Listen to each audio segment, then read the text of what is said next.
On this episode of the Star Wars Time Show, Matt and Nick will get a bit nostalgic by celebrating Phantom Menace's 25th with 10 cool design facts you may not know.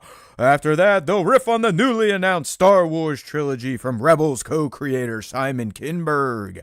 If talking about Star Wars movies that will never get made ain't your thing, then they'll also pour over some new Andor S2 footage that came out of D23 Brazil.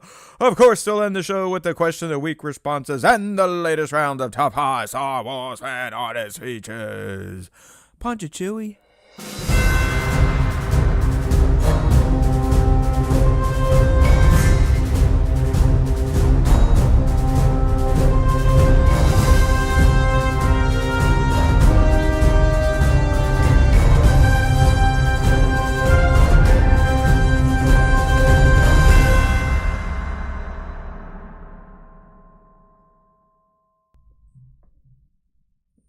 Hey, now everybody out there in SWTS land. It's just me again, people. Let's go. Let's do this. It's me in my Shin Hottie shirt. Check her out. Like it? You like me on vertical? You like me on horizontal? Doesn't matter. Here we go. Let's go. Let's go. Let's go. Let's go. Can people hear me on the verticals, by the way? Anybody? It's me and my Shin. Yep, sounds like you can. All right. Hey there, vertical crowd. Hey there, horizontal crowd. How we doing? Solo Matt, this is where the fun begins, Bat. And this is all day solo. So screw you, people. This could be a form of torture for some fans out there in SWTS Nation. But it's good to be here. Young Nick does not have work obligations. We are actually ready to rock and roll this week, right at the go, right at 5 o'clock. But young Nick has contracted some form of space virus. He is out of commission, not feeling well. He was like, hey, I could come on, I could do this, and I feel like shit. I look like shit. I sound like shit. And I said, you know what, Nick, your shit is shit that I still appreciate. So if your shittiness is not preventing you from being on this shitty show, then please join me. But it was too much for the young lad, so he is out for the count. So you get me. You get me for, who knows, maybe 2 hours. There is plenty to talk about today. You know, we've been lamenting the fact that Star Wars news, for the most part, has been dead since the Acolyte. But that's kind of changing. I mean, things ramped up towards the end of last week, and then this week we're getting hit with all sorts of major announcements. Rey's in this movie, Rey's in that movie, Rey's in every damn movie. Rey is the only key ingredient Lucasfilm has moving forward for films. We got Simon Kinberg coming back to Star Wars with a new trilogy. Will it include Rey? Is it episodes 10 through 12? And yes, I know 10 through 12 still means 3 episodes, unlike some other Star Wars content creators that got a little upset last week and said 10 to 12, that's only 2 episodes. Well, we know who those type of people are. So if that's the content you like, then have at it, my friends. I understand why we like watching certain creators over others, but just remember, typically, if someone has a large following or has a large audience while they're live streaming, it may not mean that they are intelligent. They're just good at the game. And these days, the game is peddling hate and grifting off of it, but not here at the SWTS. We are 2 low-life, happy sacks of shit. All right? So, no vamping, no stalling for Nick to show up. We're going to run through the show just like we typically would. So we're going to start with Ask Us, getting some pop culture talk. Heretic, good movie. And then lots of Star Wars stuff. Andor Season 2, D23 Brazil reel to discuss. The Rey controversy. How many movies is she going to be in? What the hell is going on at Lucasfilm? Does anyone know? The Simon Kinberg trilogy. And then as an added bonus, because we didn't really know we were going to get hit with all these news stories, we got a special for you. We're going to go over 10, that's right, 10 of the more unique character design aspects from the Phantom Menace. So there's an article last week celebrating the 25th anniversary of TPM, featuring kind of the artists that helped bring all those characters to life and brought George's vision to the paper, then to the screen. So I found there's 10 cool little insights about the main characters. So Maul, Padme, the Jedi, you name it, that we can talk about. So that'll be our special topic. So we've got all sorts of shit to talk about this week. Bango, the difference is vertical, I'm up and down. Horizontal, I'm left to right. They are two different chats, but these days I think I can actually chat to everyone now. Let's try this out. I was trying this with Bat earlier, and you never know. With tech over here at the SWTS, shit tends to go off rails quickly. So let's see, does this still work? So I should be able to send a chat from one chat thingy, and then it should go to both the vertical stream and the horizontal. Let's see here. It does still work. Every time I say it, though, it says it's debugging the browser. So I don't know if that's a healthy thing to keep doing. Yeah. There you go, Bango. You are in the horizontal. And write your letters to your congressmen, your congresswomen, YouTube. Hell, what do we got now? The Department of Efficiency. So we can go with Elon and Vivek. Write them a letter and let them know that Google needs to fix YouTube multi-streaming so I can stream vertically and horizontally using one stream key and one chat. All right? It's not my fault. I am crossing streams. Hey, Marcos XD, what's going on there, homie? Welcome to the Star Wars Time Show. Marcos coming in on the vertical feed. That's how we try to, we're fishing out there trying to pull in new fans. Good morning to you as well, Marcus. Not sure where you're at. Maybe over there in the fatherland, as they used to say. All right, so let's get into it. Let's do a little Ask Us Anything. Like I said, no Nick today, so I don't have to piss around and delay until he's here saving the good stuff. So we can get right into it. So let's go ahead and we're going to get rid of this browser, and we're going to pop up the bye-bye browser, and we're going to pop up our Ask Us Anything. We do it every week. I typically post the prompt in Instagram, but it has been going to our Discord, which if you're into Discord, you're on some servers, wanting to get a new server, right here, description section, link, open access, get to it. But we ask, it's just Ask Us Anything. We do it every week. It's literally anything you want to ask, and that's what we're going to get into right now. So we got Nova coming in asking, will Jaleel White's character in Skeleton Crew say, "Did I do that?" but in a serious manner? Your thoughts, Sniff. Well, Nova, I think in my notepad, I think Jaleel White's character will say, "Did I do that?" in a serious manner. Thank you. Your thoughts. So I don't know. I mean, listen, it's a kid's show, but the kids watching the show weren't kids when Family Matters or Family Matters, whatever the fuck it was out.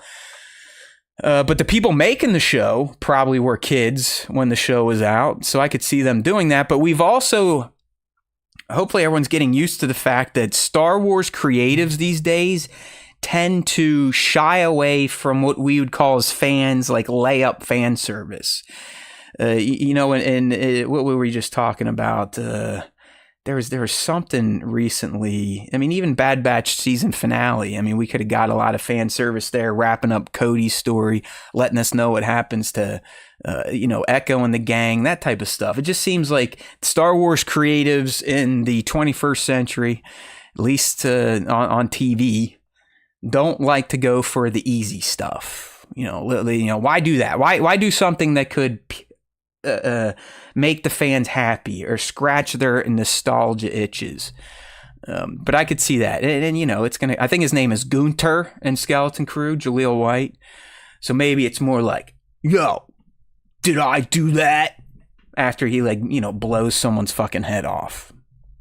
That ain't going to happen, but we can all dream, right? Okay. Next question.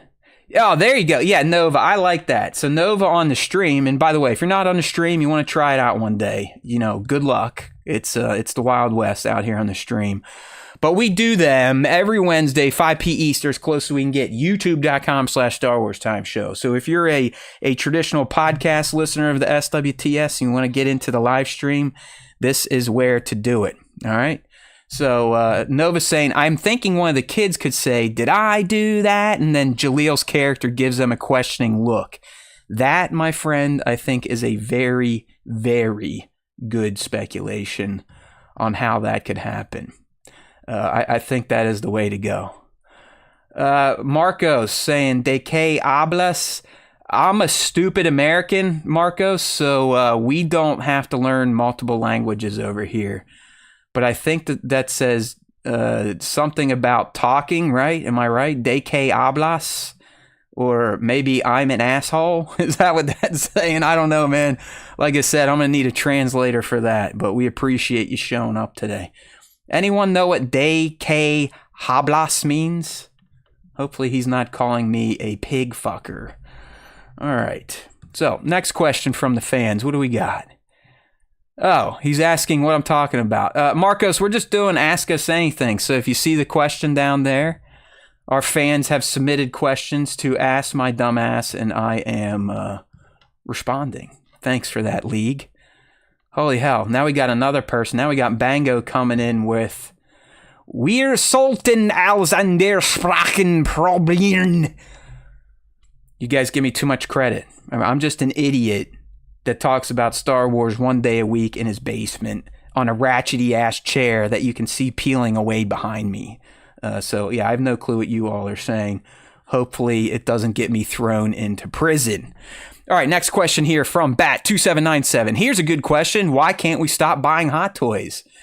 I know Bat was probably fucking around with this question, but it is kind of a good question. And I think there's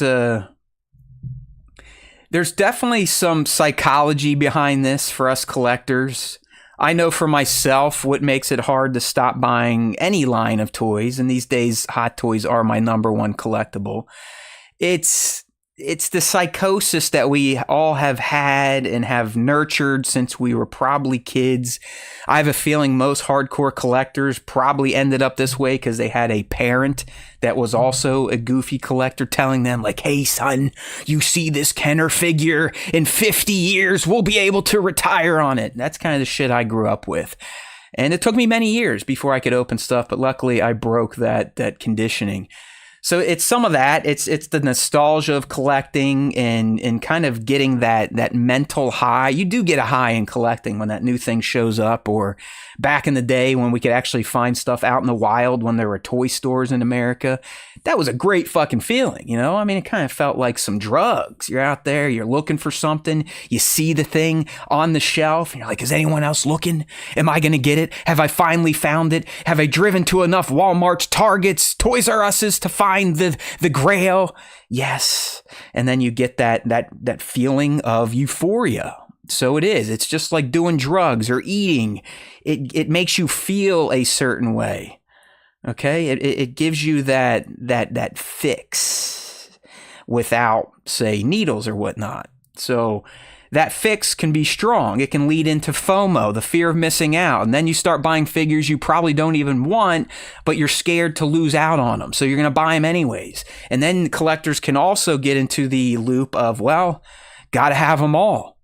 You know, the guy right here, Bat, that asked me, hey, why can't we stop buying Hot Toys? Dude literally just showed off, hey, I completed my original Trilogy Hot Toys shelf. That right there plays into it, why we can't stop buying them. Because it's like, well, I've got Han, I got Luke, I got Leia, but I need the droids, and now I need Darth Vader, and now I need Palpatine, and now I need Chewbacca. So, you know, you got to finish the wave, as they used to say. So, like Bat's saying here, if you've got an addictive personality, as with anything in life, it's going to affect your collecting habit. I luckily have been able to limit it just to Hot Toys. Not that that's any sort of real progress, because they cost $250, $300 a pop. But it's better than where I was buying Funkos, Black Series, Hot Toys, you name it. So there you go. Yeah, Bango, we got it. We see you and your non-addictive personality as you are cracking some red to enjoy the SWTS. All right, good stuff there. Nice question there, Bat, even though it was kind of one to take a piss with. Okay, Beast Mobile 96, our man B-Mad coming through on YouTube. I know your favorite chain is Chipotle. Damn fucking Skippy. That bitch just hit $60 a share today, too. So I'm winning when I go there to eat. I'm winning when I invest. But my question for you guys, and to this week he's talking about myself and the mouse in my pocket. His name is Skippy. Would you rather go on a cruise around the world for a year or a 3-month trip around the world via plane? Is it a private plane? I guess, be mad. I don't think he's in here yet. So that kind of affects the question here. Oh, yeah, look at Smith coming in here. You better collect those Legos, you son of a bitch. The Black Millennium Falcon. We all need it, right? We all need it. It's got a white Darth Vader minifig. Gotta have it. Gotta collect them all. But anyways, back to Beast Mobile. Love Chipotle. Amen. What would I rather do? Cruise around the world for a year or a 3-month trip around the world via plane? If it was a private plane, I'm taking the plane. The less travel, the better for me. I don't necessarily like going to places, if you know what I mean. I like my routine. I'm not a shut-in. I'm not a recluse, but I like knowing what's what. And I don't want to be away from my routine bubble for a year straight. So I'm going 3-month trip on a private plane. If it's commercial, fuck that. I guess I'll take the boat, and hopefully we don't run into any icebergs. You know what I mean? So, yeah, that's that. A good one there. Now you got me all thinking about Chipotle, though. I've already had it twice since Saturday. I have to have it at least once a week, people. That's like a non-negotiable. The only time I will not eat Chipotle on a weekly basis, and this is only because my wife bans it, and that's when we're on vacation in like another city or something. She's like, dude, can we like try some of the local fare? And I'm like, that's probably a good point, but I still want my Chipotle. I love it. Just wish the brisket didn't cost $12. Let's go, Mr. Chipotle. Well, I guess we're getting Biden out of the office, so all this shit's going to be cheap now, right? Right? My Chipotle's going down too, along with everyone's eggs and shit, right? I mean, that's worth it. That's worth bringing in a Trump regime. Get some cheap fucking burritos. Maybe they'll even fill them up bigger again, because everything's going to get better come January 21st. Yay! All right. So we got Smith's choosing a plane. Smart guy. He's kind of like me. He doesn't want to be away from his gray skull for too long. Bat wants to bring a PS5 with him. All right, no problem. Let's see what we got next and ask us anything. Michael Kramer, 98. Should they keep the Rey movie and have it lead into the new trilogy or scrap it?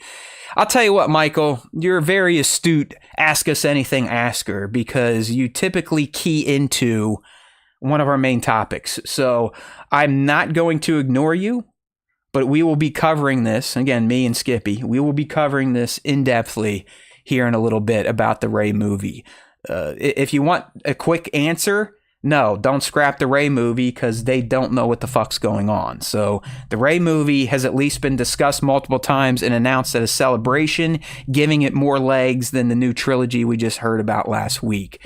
But I'll get into this a lot deeper here in the next few segments. All right there, Kramer? All right. Spa Spencer coming in with the y'all. Excited for the return of Taco Bell's Apple Empanadas. I think we need to do a welfare check on the Spencer family. Okay? I think the Barons are eating too much Taco Bell. It seems every time Taco Bell has a new menu item or they're returning a menu item, Spencer is asking the world if we know about it. So I didn't even know Taco Bell made apple empanadas. But this goes in line with last week's discussion. I think one of you sick people asked me if I like fruit in a dessert or something like that. And I had to correct everyone that fruit is not a dessert. Warm fruit shouldn't be a thing. So no, I'm not excited for Taco Bell's apple empanadas. And I never would be. I don't even like their churros and shit. I mean, how I had Taco Bell for the first time in probably a couple years. That was about a month ago after Ohio State choked against Oregon to kind of, feel sorry for myself. And boy, did I feel sorry eating that shit.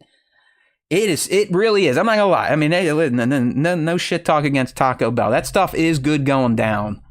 But my stomach has not been knotted up like that for a long time. I mean, I was shitting sewage. So I think I'm going to keep passing on the T-Bell. And either just warm something up at home or, Chipotle, Qdoba, that type of stuff. The TB, I don't know. Just something in that. All the processed foods does not jive with my gut biome these days. Hey there, B-Mad, welcome. So B-Mad's going on a plane, the dude that asks us about planes and cruises. Smart man, smart B-Mad. All right, hey, look at this, Tones1138. We haven't seen Tones in a while. Good to see him. He usually pops up in the Discord. Like I said, if you want to come join the SWTS Discord community, we've got an open link in our YouTube description right here on the horizontal or the vertical live. How's it going out there, vertical crew? Anyone watching? All right, so Tones is asking, which master would you most like to teach you the ways of the Force to become a Jedi? It's a good question. It's a good question. I think what comes to mind right away, and I guess this doesn't work because he was never technically a master, but I would like to be just like Ahsoka, trained by Anakin. But since he is not a master, because of Mace Ass Windu, I think I'm going Qui-Gon. Over anyone else, over Obi-Wan, for damn sure over Mace Windu. Kit Fisto, he's just always grinning and looks fucking goofy. Plo Koon, you never really know what he's actually looking at with the mask he's got on. Dooku probably wouldn't have been bad, but that just plays into my answer because he trained Qui-Gon. So I think it's Qui-Gon Jinn. I liked his approach with the living Force. He definitely wasn't as anal as some of his predecessors like Mace Windu on all the laws and rules and all that stupid shit. So I'm going Qui-Gon Jinn, who we're going to talk about here a little bit later on down the road. So make sure to stay tuned so I can pay off on the tease. Hey there, B-Mad. We appreciate you, brother. Thank you for that super chat. B-Mad saying, thank you for spending the afternoon with us, needing a Star Wars break from reality.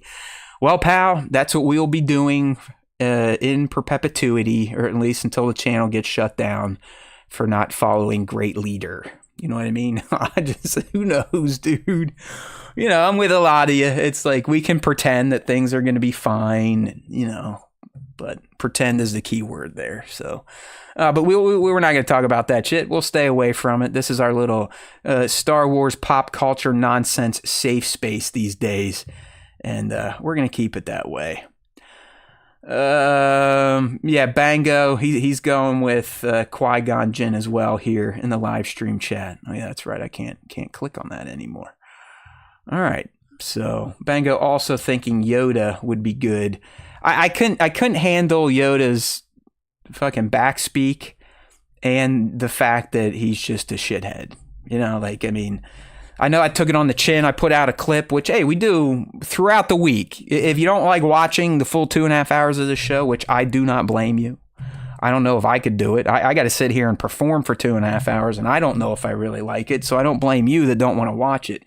But if you do want to get some of the clips that at least our AI employee has identified as worthwhile to share, we share at least one clip a day, 7 days a week. So go check it out, because I was getting beat up on the fact that I called Yoda a hypocrite for using the line, do or do not, there is no try, over the fact that he just kind of quit after the fall of the Republic. I'll admit when I'm wrong. The people that commented are like, dude, he's not a hypocrite. He did the do not. So he's not a hypocrite. And I'm like, well, you know what? On semantics, you got me there, people. You got me there. B-Matt asking, Matt, not trying to get into it, but is there any pressure being political at your job? Just curious, professors get a bad rap. Yeah, we get a bad rap, and that's why I'm worried that I probably won't have a job in 4 years, because we're accused of wokeifying America or something like that. But no, I don't get any pressure. And I would tell you 95% of the shit you see in the media about higher education probably isn't real, or it is taken out of context, like a lot of things happen on that side of the political spectrum. I've never, in 15 years, I've never had anyone tell me what I need to say, what message I need to deliver, or how I need to deliver it. Yes, we have had some DEI training, but I don't necessarily think that's something that's evil, like more than half of the population here. As a white guy, I kind of like thinking about what it could be like to be in someone else's shoes that is not me, but that's me. I feel like I'm enlightened, that I'm able to think that way. Therefore, I'm able to be more open to a lot of this stuff that gets thrown around in higher ed. So there's that, but no pressure. And I would tell you, for the most part, faculty is usually a union job, and a union is never going to let any administration tell them what the faculty need to do. I can promise you that. Okay. Thank you. Yep, no pressure. No pressure. And it's just, listen, I think I even reveal too much on this show sometimes, and I'm probably going to scale that back moving forward, because I just don't trust who's listening and what can be done. So there's that. All right, there you go, Tones. Qui-Gon Jinn. Okay, thoughts on cryptids. Well, I don't even know what the fuck a cryptid is. So can someone help me with Scion XTC's question here? Anyone in the live stream? What the hell is a cryptid? I guess I could look it up real quick. Cryptid. Cryptids. Cryptids. Is it like an actual animal? Are these collectible? Cryptids, hairy humanoids, giant bats. I don't know what's going on here, Scion XTC, but it looks like cryptids are, I guess, like the taboo or the fake animals out there. Like, there we go. Yeah, Chupacabra. What's his name? Bigfoot. Yeah, Bigfoot. So, if the question is thoughts on cryptids, I don't know. I think it's horseshit for the most part, but could have existed at some point in time. I mean, hell, I do believe in evolution, so I could see some big ass hairy people walking around out in the woods. And really, anything in myth typically was derived from some form of reality. I mean, if you really think about it. So I could see some of these things existing. But a lot of our myths were also taken from, let's be real, I don't want to be mean, but low IQ humans for the time. We didn't really have science back then. And that's why things like religion popped up, to explain the unexplained and then to control. So I don't know, like, I'm not some angry ass, nothing ever, what you see is what's real. I mean, but the fact that the cryptids are in so many different mythologies that it's hard to think that some version of these things didn't exist. Just low IQ humans didn't know how to explain them, and over time the stories, as stories tend, they change. They get, sensationalized, added to, kind of pumped up in a way that they start to deviate from reality. All right, how does that work? Yeah, Bigfoot, the missing link. Or people are accidentally tripping, yeah. Speaking of that, I had an interesting Saturday night this week. Let's say I might have hit a usual dose, but might have hit a little more of the magic sauce than I was expecting. It was one of those, I was gripping on the reality for probably an hour, just wondering, like, all right, This wasn't what I was expecting, but I'll get through it, and I'm going to have a damn good time. And here we are. I'm back. But yeah, I'm a big fan of stuff that grows out of the earth. Let's just say that. Be it fungus or a weed of some sort.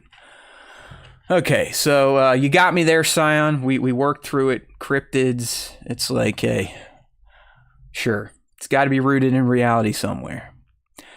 Back to the Baron family here. Y'all need to see The Substance. You can thank me later. Yeah, I have no clue what that could be. The Substance. Let's do a quick search on this. The Substance. That didn't work. The Substance. That worked. Okay, this looks like a movie. It's a movie. Is it old? Is it new? 2024? All right. Okay. Where can we watch this? On Mubi. What the hell is Mubi? You gotta give me a break. All right. Oh, okay. This just showed up on Netflix, I think. No, I think this just showed up on, I don't know. It showed up somewhere. Maybe Netflix.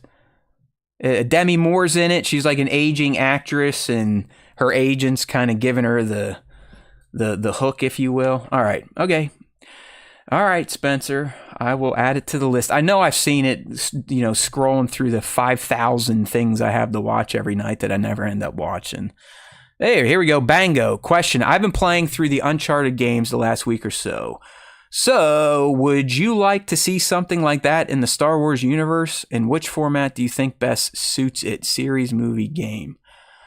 I'll tell you right now, Bango, Star Wars Outlaws is Uncharted in Star Wars. 100%.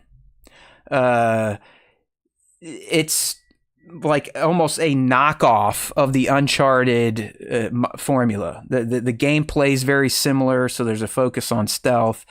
You're a thief, so you're going after shit to steal, just like Drake's doing. So we kind of got it, and I very much enjoyed Star Wars Outlaws. And I will return to it when some of the DLC starts dropping, because it is fun. It was such a good recreation of the Star Wars universe, and just living in it is a good time. You also got to think, since August, there's been multiple high-level patches coming through, so any of the BS that plagued Outlaws at launch should be gone. It should be pretty polished at this point in time. And I believe some of the new content is coming up, if not releasing already. Yeah, that's right, Mango. You gotta upgrade to one of the new consoles, or get a big boy or big girl PC for Outlaws. What's B-Man saying? Now that Nick isn't here, is Outlaws worth $70? Is it 70? Is that what it was? I can't even remember. Yeah, that's right. I guess new games are $69.99. Yeah, B-Matt, I think it is. I got 50 hours out of it, and I kind of rushed through the last two planets just because it wasn't that I was getting tired of it. I had some games on the back burner that I didn't finish, and I don't like leaving games unfinished. So once I really got a good feel for the game, lived in the game for around 50 hours, I decided to push through to the final campaign to end it. But to me, 50 hours of entertainment divided by 70 equals worth it. All right, that's how I would look at that. All right, there, Bango. Thanks for the question. Is that it? Did we get all the... I thought we had more questions. Huh? I guess that is it. All right. Kick ass! Kick ass! Bernie Mac. All right, let's turn our Slack off. Let's get the browser back up. It's time for some pop culture talk. And this week I got one for you, and it was a good one. Boy, oh boy. I really think A24 may be one of the best indie studios on the planet these days. I don't even know if we can call them indie.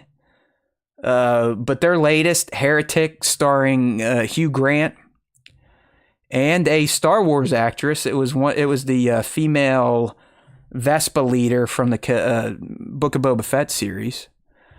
But Heretic is a banger. I love this movie, and I think Hugh Grant just absolutely fucking killed it. Like Hugh Grant was great. And you know what? This isn't even this fits the show. There's always time for Star Wars time, and he does a goddamn Jar Jar Binks impression in this movie. That's how amazing his performance is and how cool this movie is. But in all seriousness, the Jar Jar thing actually does kind of work, because what he's saying, and it probably could happen one day, is that, one day Jar Jar Binks could become a god. Because what Heretic is, I know it's billed as a horror film. I would say it's more of a thriller, more of a psychological thriller. There's not a lot of hacking, slashing, and whacking, if you know what I mean. It's not very violent and bloody. It's all mental. And basically you have Hugh Grant playing this Mr. Reed guy that gets visited by two young female missionaries trying to sell him on the Book of Mormon, and things kind of play out from there. I really like the way religion plays a role in this film and how religion kind of becomes the main topic. I love the way it gets analyzed through this movie and its characters. I think it brings up a lot of great points about religion and the iterative nature of religion, and how, the first religion and then the second religion built on that, and the third religion built on that. I mean, it's basically, you had Judaism was the first to believe in the one God, and then from there Christianity and Islam. It's just good. A lot of good kind of make you think type of dialogue happening in Heretic, and it keeps you on the edge of your seat. Like, all right, what's going to happen? What choice are they going to make? What really is going on? What is Hugh Grant's character's end game here? So I thought it was a very well done movie. Not that it should matter to you, but I think it's tracking at like a 93% on Rotten Tomatoes. You should only care about what I think, and I think it's 2 thumbs up. I probably would give it an 8.5 out of 10. It's damn good, and Hugh Grant and really the two females, they're fantastic. Just really, really good at setting the tension, making you feel. But also, it's not a thriller just to scare you and get your heart rate up. It'll make you think. And a lot of the stuff they say about religion, I was like, yeah. It really started to resonate. So I encourage you all to go check this one out. Another winner from A24. Yeah, that's right. B-Matt, I am greater than IGN. And, I'll go ahead and say this. My therapist has been kind of reminding me that I do have a drive and a willpower that is unhuman-like. But I've been reviewing and doing shit for years, and have just never caught on. I don't really know why. I mean, either you all are the suckers that have become fans of mine, or I truly am being held back by the algorithms. I don't know what to tell people anymore. I know you're probably like, yeah, right, you don't like tooting your horn. I mean, I do play a little bit of a cocky asshole on this show, but typically I don't really partake in that type of stuff. But there are times it's like, well, how many people can I have tell me that they enjoy this shit and it still doesn't break through to a bigger audience? I used to review movies all the time on Entertainment Buddha, all the time. I got it down to, 2 minutes or less. I would bust out a review, what you need to know, wham, bam, thank you, man, go see it or not. But I digress. We're here. We're having fun. There's always time for Star Wars time, right? Okay. Well, since we don't have to wait on Nick, I think it's time to get into a little bit of Star Wars time, people. And we're going to start with this new trilogy that was announced last week through Deadline, being helmed by Simon Kinberg. If you have not checked it out yet, me and Skippy, we have been posting more to StarWarsTime.net. At the end of every show, we're like, oh, hey, go to StarWarsTime.net, and it's basically a dead site. So I'm trying to fix that. I'm trying to add more content there. So over the last week, we put up this Simon Kinberg article. We did an article on Andor, and then an article on the Phantom Menace, an article on Rey. We're killing it. We are killing it. Algorithm, schmalgorithm, it's got me. But anyway, so over here on StarWarsTime.net, I ran with the story from Deadline about Simon Kinberg. And I am using AI to help me, but I think it helps everyone digest the information a lot better. If you just go through here and read the article, which I'll do for you now, you can see that the key points are nicely summarized, no bullshit. You kind of get like a TLDR type of report. So I'm digging this new style of covering Star Wars. And what's even better, some of the stuff, not the Simon Kinberg article, but the Rey and the TPM, I can deploy our new, and yes, new, we have new staff members here. I can deploy our new artificial Scott and Sally podcast hosts. That's right. They'd been named. I was going to go with artificial Bob and Sally, but League of Extraordinary Sixers decided that Bob should be a Scott. So if you start going on to our YouTube channel now and seeing content that says AI podcast series, we actually have a whole new podcast on YouTube dedicated to artificial Scott and Sally. Right now, they have 3 shows up there. They have a show explaining who is Hondo Ohnaka. They have a show talking about the 25th anniversary character design celebration of the Phantom Menace.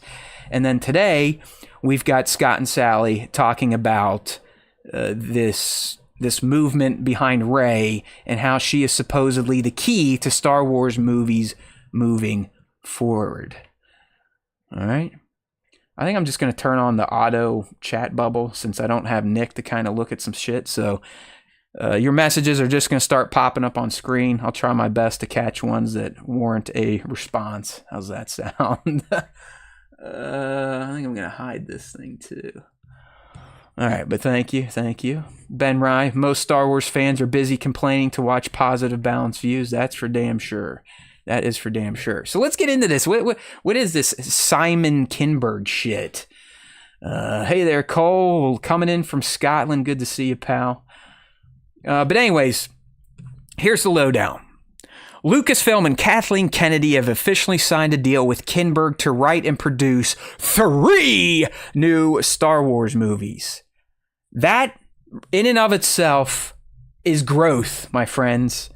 The fact that KK finally figured out that if you're going to make more than one Star Wars movie and they need to be connected, that you probably should have a single voice doing it. And that is what's happening with this newly announced trilogy. So Simon Kinberg is coming in as the lone writer to write these 3 new Star Wars movies. Okay? Now, here's what we don't know yet. There are rumors going out there that what Simon is working on are actually going to be episodes 10, 11, 12. Therefore, continuing the Skywalker saga, or at least its nomenclature through the Roman numerals numbering here. But there are others that are talking about, like, no, this is going to be a brand new storyline running parallel to other projects like the James Mangold Dawn of the Jedi, the Charmin Oboid Chinoy Rey movie, Taika's movie, Donald's movie. And honestly, in all these articles coming out, guess whose name has not been announced as being attached to Star Wars films, who we heard previously to be attached to a trilogy, in fact? Rian Johnson. So here's what I'm thinking. I'm actually thinking Simon Kinberg could be taking over the planned trilogy that Rian Johnson was given to him after TLJ came out, but before the public saw it and lit it on fire. Because you got to remember, the press, the people at Lucasfilm, they were touting The Last Jedi as like, this is it. I mean, this essentially fell right out of George's ballsack. This is Star Wars.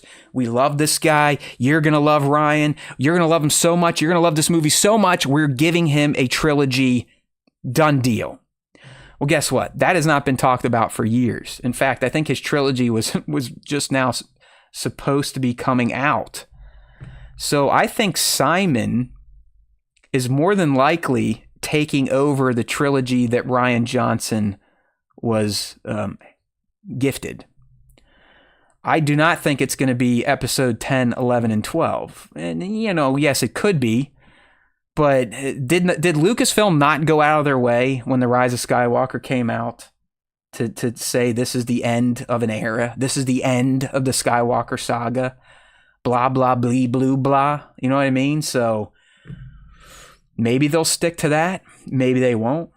Things change always. I mean, shit, people can change their tune left and right on stuff far more important than science fiction movies. So it could happen. But I do think Kinberg is getting this new trilogy. It is going to be set post The Rise of Skywalker.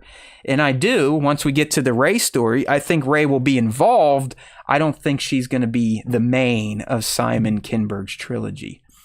So if you don't know who this guy is, he's got some Star Wars history behind him, a very strong pedigree, if you will.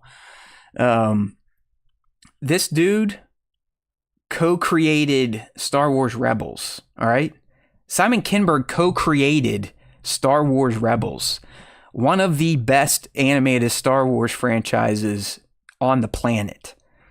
I mean, outside of only having 4 seasons, it is right there toe-to-toe with the Clone Wars in terms of quality, content, stories told, lore added, world build, character developed.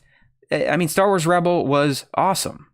So the fact that this guy who helped co-create, he wasn't just a name, he wasn't just a producer, he was a co-creator of Star Wars Rebels with Filoni. That's a good sign. He's got Star Wars history. He's worked on what a lot of fans consider to be a very good Star Wars franchise in Rebels. So that, to me, is a good sign. That, to me, is Kathy and Lucasfilm starting to kind of read the tea leaves. You know what? Let's start bringing in... Fuck giving movies to this person, that person, just because it may be their first film or the first man that has one eye to do a Star Wars movie. Let's give it to those creatives that eat, sleep, die, breathe Star Wars. Simon Kinberg is one of those dudes. I mean, this dude is in like pop culture. He's in an upper echelon of pop culture creation. I mean, this dude worked on X-Men movies, Deadpool films, The Martian, the Sherlock Holmes with RDJ. I mean, the guy has got an impressive track record. And the fact that he's bringing this to Star Wars to work on a trilogy is pretty freaking awesome. Hey, by the way there, hey, kudos Mandalorian Solo. We speak your name. Welcome to the club. So I think that's huge. Just Simon's past with Star Wars. I like I said, I do not think this new trilogy is going to continue the Skywalker saga in a 10, 11, 12 format. But I do think Rey will be involved, and I'll kind of dive into that a bit more deeper when we get to the Rey story here. But I do think this new trilogy is going to be its own thing, set after the sequel trilogy in that era. Hopefully, like some of you have said, or maybe you've been thinking, hopefully in a timeline where we don't have to worry about it becoming the Jedi versus the Sith again. Let's bring in a new threat that has to fight these new Force users that Rey has been training, or whoever makes up the crux of this new trilogy. Let's try to get away from some of the Sith stuff. All right? Unless it's something innovative and not somehow XXXXX has returned. You know what I mean? So he's got the experience. He's got experience working on mega franchises. So you know this isn't going to intimidate him. He's not scared of doing this type of shit. Right now he's working on the remake of The Running Man. So this dude has got some legitimacy behind him. His pedigree really makes me feel good about this report. I really do. I hope this turns into something. That's the other thing we got to question. I mean, I just told you Rian Johnson at one point in time was officially announced to have a trilogy. That disappeared. I know the Taika movie is still somewhat in development. The Sean Levi movie still in development. Rogue Squadron still in development. Lando still in development. Are we catching on here? Everything's still in development. This is one that I really hope makes the grade because of Simon's past work with Star Wars, his career-long work in the pop culture space. I just think he knows how to tell good stories. I really do. I really do. That's right, B-Mad. Hopefully he's not the hero we need. He's the hero we deserve. That is right. And out of all of the announced projects, this is the one I feel the best about. I have the most hope for, and I have probably the highest expectations to be a banger, just because of Simon's past work with Star Wars and just his seemingly excellent track record in all things nerd geek. Now, in terms of when are we going to see this shit, people, they can't even get the Rey movie off the ground, and that was supposed to hit theaters December of 2026. If they somehow figure that shit out and find a writer to replace the 3 writers that have already left, and they start shooting early in, let's say early in 25, you could get it done by the end of 26. But I think a lot hinges on that Rey movie in terms of these plans. We know Mando and Grogu, they're humming along. They showed off the same sizzle reel at D23 Brazil that we saw over the summer. They're still shooting. So I think that movie's going to hit its May 2026 release. Outside of that, it's a crapshoot. It is a crapshoot. Hey there, Michael Kramer. Welcome to the chat there. Thank you for that super chat, buddy. The Cowboys are trash. That is true. I mean, when you have your star quarterback on the sideline saying we fucking suck or we're fucking garbage, that's bad. So good luck. The Steelers are surprising me every week. I am Team Russ now. Still think Mike Tomlin's overrated. Maybe I'll change my tune at the end of the season. We'll see. But good to see you there, Kramer. But I do think that Simon's trilogy on paper has the most potential. In terms of a release,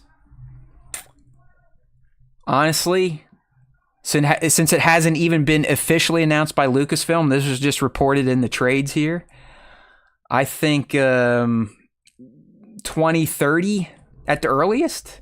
2030 at the earliest.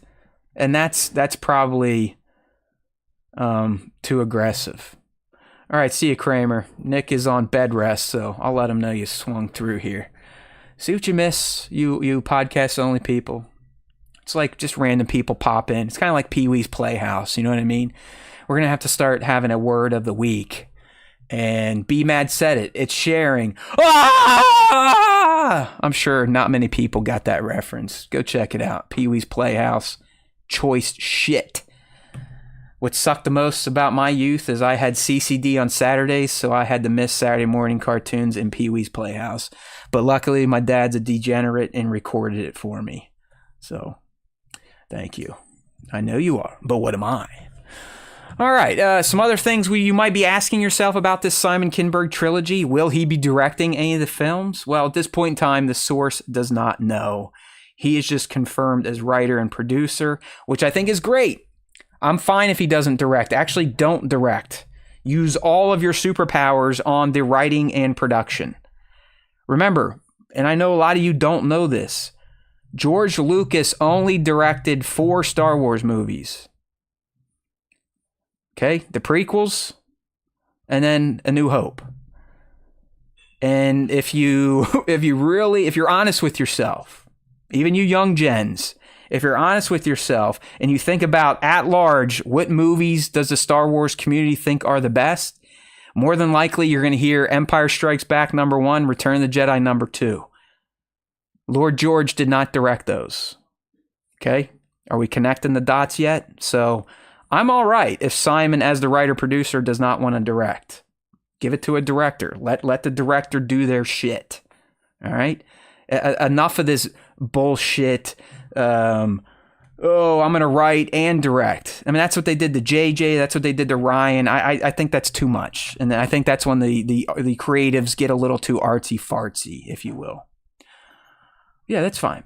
Be mad. In your world, Rots will always be #1. Definitely is not in mine and most people's that can look at that movie without rose-colored lenses. I do love you, Be Mad. All right, so there you go. That's the lowdown on the new Star Wars trilogy from Simon Kinberg. And you know what? I'm going to go right over to the Rey story because it does kind of just tie into this. And it further, I think sadly it further showcases how disastrous the movie making process is over at Lucasfilm. I mean, I'm never going to be one of these mouth breathers. It's like, oh, Kathleen Kennedy's fucked everything up because she's a woman. I don't think it has anything to do with her being a woman, but I think we all need to start questioning her ability to manage a large studio like Lucasfilm that has gold to spin. And for some reason, spinning that gold is nearly impossible. That's the problem with her management, not so much that she is a female. Actually, it has nothing to do with her gender. I think she's got a little too cute. I think like a lot of America, she was under the impression that America was leaning as a whole a bit more towards the left. I think it's pretty clear now after last week where this place is at and wants to be. So maybe they'll take the cues. Who knows? But I think on paper, the way this Simon Kinberg trilogy has been explained to us from the sources, I think it's pretty damn promising. Yeah, Bat saying, I know older fans hate Rey, but the younger ones, like my kids, like her, and we need to just embrace her. Hey, you speak for yourself. I love Rey. You know what was wrong with Rey? The fucking idiots writing her in the last two movies. Well, really the last movie. I mean, I was fine with what Ryan was doing, keep her and nobody. Actually, I think that was the way to go. It's Tross that ruined that character. But I think Rey is great. And if you really want to be honest with yourself, she's no fucking different than Luke Skywalker. She just happens to have a vagina. So I think she's fantastic, so much so that my kid got her name as a middle name. Well, speaking of Lady Rey, let's switch right on over there. So like I said, if you want to dive more into this type of stuff outside of what my dumb ass is just saying on the podcast, we've got an article up on StarWarsTime.net. Or even better, this one, we've got Artificial Sally and Scott breaking it down for you. Is Rey the future of Star Wars? I don't know. Let's check this one out because the way the industry is writing about her and kind of corroborating some of these stories coming out of Lucasfilm, it seems, at least in Lucasfilm's eyes, Rey Skywalker is the future of Star Wars. All right. So, speaking of the Simon trilogy we just talked about, like I said, there is a debate going on. It's like, whoa, Simon. Okay, if you're making a trilogy post The Rise of Skywalker, doesn't Rey kind of have to be involved? It's a fair question. Definitely a fair question. But we don't know. We just don't know. Like I told you, I don't think Kinberg's is going to be a continuation of the trilogy. I think it's going to be something separate. And from what I've heard, Rey could potentially be used in the trilogy and maybe even some other projects that we're going to talk about. It's kind of like an Obi-Wan Kenobi mentor type of figure. So not the main, not the lead, not the one doing the stuff, but the one maybe pushing other characters to do certain things, to kind of kick off their journeys. You know what I mean? Yeah, Ben's right. Ben right here on the chat saying Grifter's seeing big bucks with the Rey news. Oh, I'm sure Theory, all of them are blasting this shit all over their channels the past 2 weeks on how Rey is considered to be the end-all, be-all. So you're right. There's definitely some grift probably going on here. So yeah, there's a lot of people who's like, hey, the Rise of Skywalker, that should be the last Skywalker movie. Rey should be in her own movie that's already been announced. We don't want to dilute the impact of the original saga any further. But what the Hollywood Reporter is telling us here, at least from their insiders, that Rey is considered an MVP cinematic asset for Lucasfilm. Like, she is the character they consider to be their golden pony at this point in time.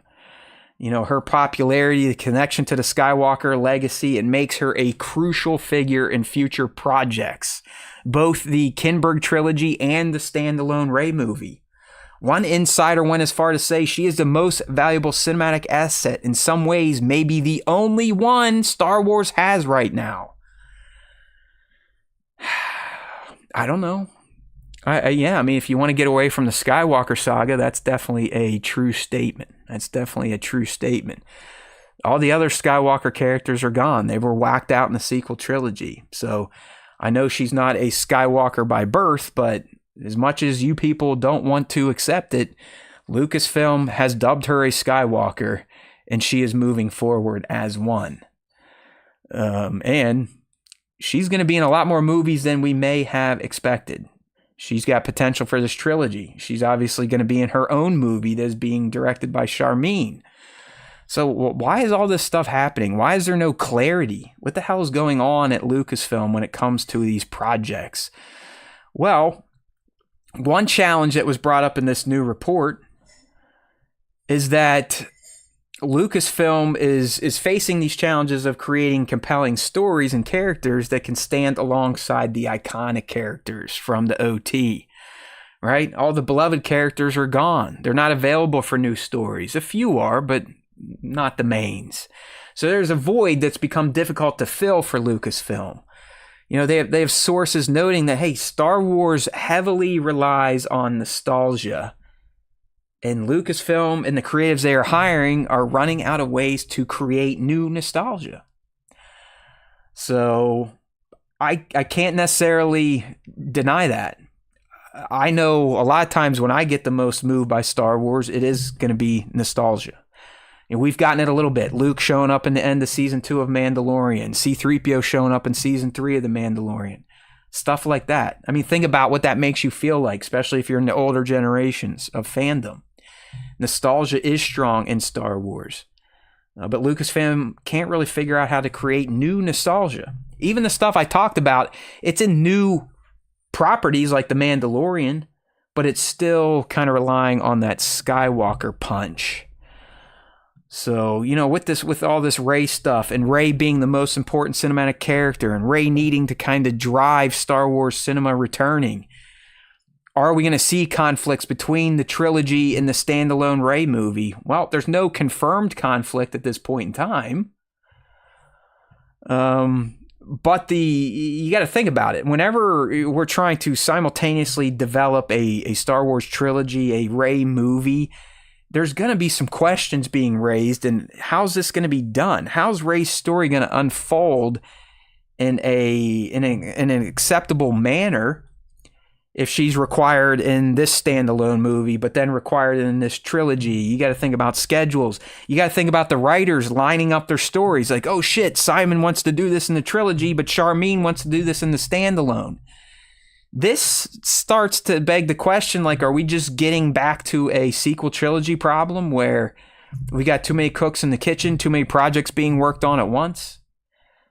Should we maybe, pause, get one of these things done, and then write the trilogy? Why don't we get the Rey movie out there and establish Rey as the new Rey, and then let's see how she fits into the trilogy? Seems like that makes sense, but a lot of times over at Lucasfilm, at least from a business standpoint and a production standpoint, they don't necessarily believe in making a lot of sense. So you're like, well, hey, Matt, is this how it is with all big properties? Is this how Marvel makes their movies and assigns creatives to new projects? Well, it doesn't sound like it. It sounds like Star Wars is operating in a unique development ecosystem that involves multiple projects being in development at the same time with overlapping characters and timelines. All right, so you have to understand this can create some very complex decisions that need to be made across these different productions. It just is what I was saying. It's like, oh shit, Charmin's doing this, but we want to do this. Is it going to line up? Yes or no? Well, shouldn't we have figured that out beforehand? I mean, if you read some of the rumors, one of the big reasons Colin Trevorrow eventually got washed out of making episode 9 is I think he just started questioning Lucasfilm a bit. Like, hey, Ryan's doing this, but I was hoping to do that. And they're like, well, fuck you. This is what's happening. You need to tell the story after the way Ryan delivers it. And I think that's where we got into the, you know what, we're just not seeing eye to eye anymore. if you want, you can say you got rid of me, but I'm just going to walk away and take my writer's fee or whatever I was paid to work on this project. So it doesn't sound like we've learned anything at Lucasfilm. We're still developing multiple different movies at the same time, using characters that are going to overlap, timelines that are going to overlap. And I don't think Simon is sitting in the standalone Rey writer's room, and I doubt their writers will be in his room. So that could be problematic. That can be problematic. I mean, just look at it. We've been talking about, look at the projects out here right now. We got Simon Kinberg, Trilogy, that could feature Rey. We've got Sharmina Boyd-Chinoy. She's doing the standalone Rey movie that just lost its second round of writers. James Mangold's Dawn of the Jedi. We got Taika. They're still listing that as an official project. Sean Levy, the Deadpool and Wolverine dude, still developing a Star Wars movie. Donald Glover's Lando project is a movie. And as some of you may have seen on socials this week, Rogue Squadron, the one by, Patty Jenkins, is still in development. So we've got 1, 2, 3, 4, 5, 6, 7, 8, 9 movies in development that could all be taking place during the same timeline in Star Wars using the same characters.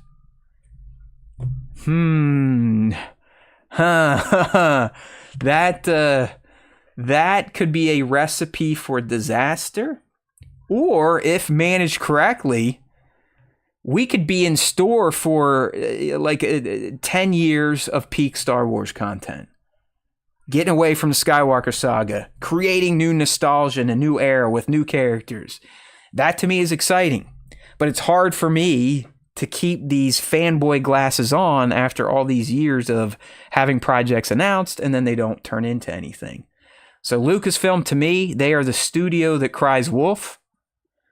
And until I see a trailer, we'll talk about them on the show, but I am not going to invest any of my fanergy into getting hyped for it. Okay, so kind of building into the problems they're facing at Lucasfilm, it stems back to the original trilogy. I mean, to some people, to Hollywood, to creatives, to humans, the original Star Wars trilogy is sacred. So much so that it's been compared to the Old Testament. And so if you think about that, George created the Old Testament. He created a fucking Bible. And he did. He literally did. People are going to study this until we completely annihilate the planet. So I do kind of emphasize with these new creatives, these new filmmakers that are feeling this immense pressure to create the New Testament. All right. So these you never know. Maybe that's why they fuck up. Maybe that's why they wash out. The pressure's too much. They don't feel like their story is actually going to lead to the creation of the New Testament. So they're like, you know what? Fuck it. I'm not good enough. I'm out. And that is a problem. That is a problem. Fortunately, we do have a wing of Star Wars that has had some success, in quotes, veering away from the Skywalker saga. Andor, The Acolyte, The Mandalorian, all these for the most part detached from the Skywalker saga outside of Mando. It decided to start cheating at the end of season 2 there. Still not sure why they needed to. They definitely didn't, but they cheated. But you can, the Tony Gilroys of the world, the Leslie Headlands of the world, they can create Star Wars stories that aren't directly attached to the Skywalker saga. Now, will the fandom accept them? You'll have people now. I even saw some people in the stream today. Ooh, Andor, can't wait. Andor. When Andor comes out, you'll have a large group of people like, Andor sucks. Andor's not Star Wars. Andor looks too real. They have bricks. They have screws. So you just don't know. You just don't know.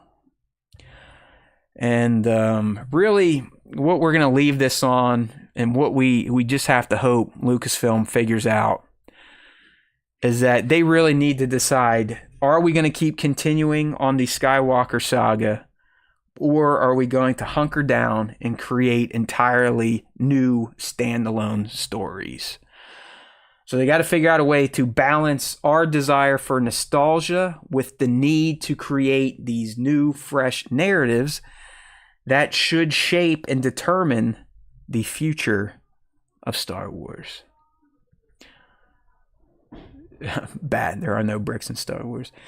I don't really love that the chat just kind of comes up because I'm missing it here or there. But like I said, I don't have an assistant this week to monitor things. So I'm trying to read the chat as I'm trying to speak without saying a bunch of ahs, right, like, Okay, so you're getting your voices out there.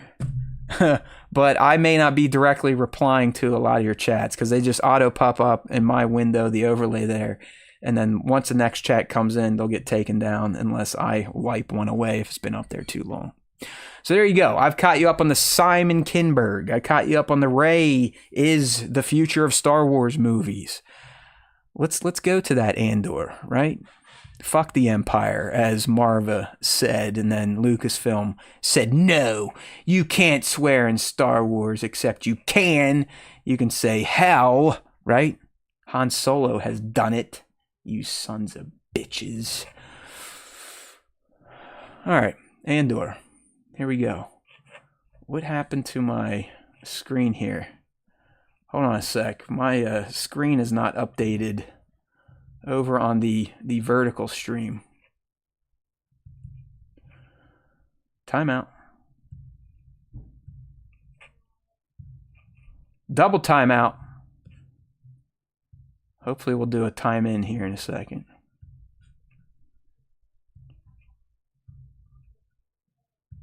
All right, that was weird. There we go, people. There's always something here at the SWTS, you know what I mean? Don't say Slave One. I always say Slave One. That's the name of the ship. Okay? All right. So, Andor Season 2. We actually got some real news out of it. And this came out of last weekend. We were having D23 Brazil. So, we got the release date. And it's earlier than I expected. It's coming out April 22nd, 2025. I think the reason for that is that in my head, I feel like that's going to line up with Star Wars Celebration Japan. I think that's when Celebration 25 is taking place. So more than likely, the reason Andor Season 2 is going to be releasing in April of next year is because of that. That's going to be the big bang. I'm sure they'll have a panel there, and the guests there will probably get to watch the first 2 episodes before everyone else when it streams on Disney+. So we got its release date, April 22, 2025. I also saw a lot of news in quotes coming out about Andor Season 2, the fact that it's 12 episodes long. Guess what? We've been saying that since Andor Season 1. Check notes. Star Wars Time Show's got you covered. There's always time for Star Wars time. We don't say that for fun, people. We've got you covered. We knew it was 12 episodes. We told you it was 12 episodes over a year ago. You know what else is being reported? Every 3 episodes going to cover a year. Guess who reported that years ago? This guy in his Shin Hati shirt. That's right. So just in case you weren't paying attention, or if you're like most Americans and you can't process information and retain it, not speaking to you lovelies on the live stream. I know you're with me here. The 12 episodes is going to cover 4 years. Every 3 episodes is a year. I think one of the 3 episode arcs will solely focus on him connecting with K2. The last 3 episodes, so 10, 11, 12, those will literally lead Cassian right to the mission where he's headed to that moon world to go get the intel from Saul's guy that he ultimately kills. All right, so there we go.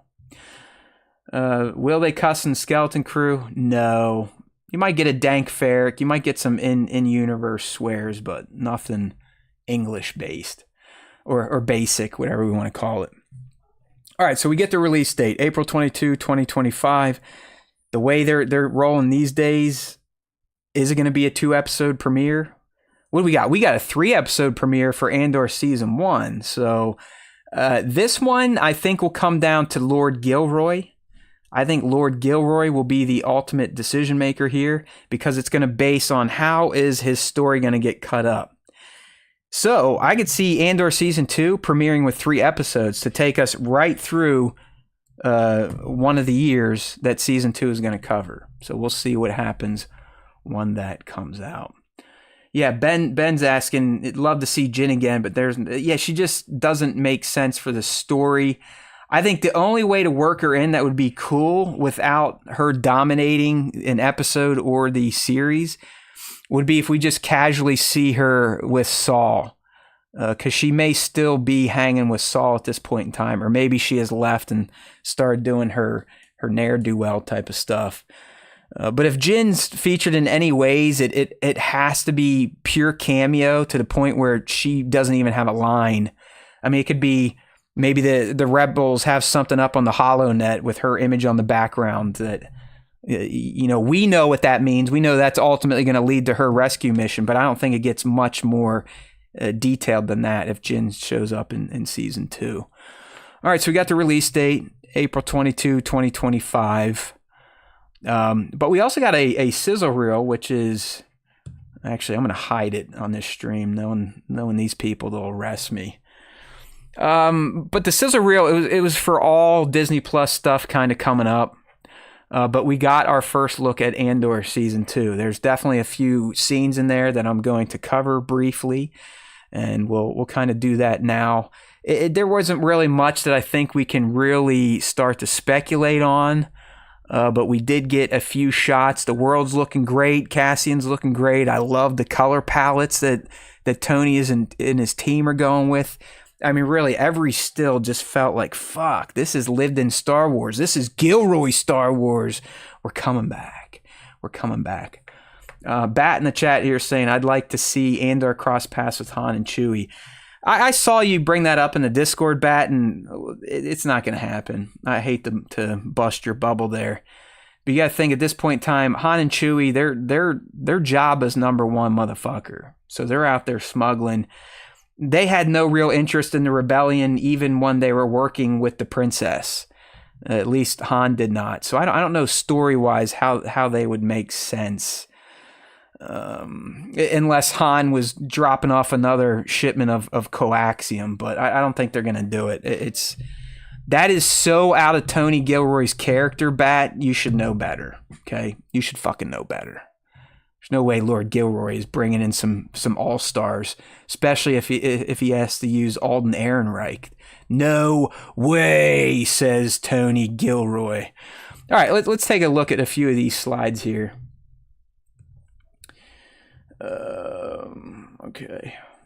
Might not see the chat for a little bit, so bear with me, people. But, what do we have, like 12, 15 or so stills from this sizzle reel. We got to look at Cassian with some dialogue. Let's make it worth it. Okay. We see some stormtroopers. It looks like they're putting down some happy horse shit on a planet. I don't know if this planet, it doesn't look like Ferrix, but it definitely looks like it's an Imperial occupied planet, as most would be at this point in time. And the people seem to be acting a bit unruly. You got to remember, the end of Andor Season 1 was kind of a flare to the rest of the galaxy. Like, listen, we are ready to start rebelling. All these cells are done being cells. What they did on Ferrix was the first kind of FU to the Empire. And they're probably going to pay for it dearly. But what that act did, what those people of Ferrix did, is they sent the signal to everyone else looking to turn the tide against the Imperial forces. So we're going to see a lot of civil unrest in Andor Season 2, and I think that's what we're getting here.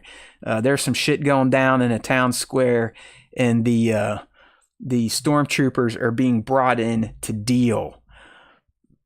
All right, we got Bix talking to somebody. She's saying we need a pilot. I don't know if she maybe this is a mission. Maybe she's just trying to get away. You got to remember, Bix got fucked up in Season 1. She was the one captured by Deidre, and essentially had her mind nuked in that helmet, listening to the screams of that one alien race. So is she going to be involved in rebellion? I don't know. Maybe because of what was done to her and her planet, and seeing Cassian's happy-go-lucky dumbass finally get involved in it, maybe that will motivate her. But they need a pilot for something, and it could be the mission we see coming up in the sizzle reel of what has to be a TIE Avenger. That's right, the TIE Avenger.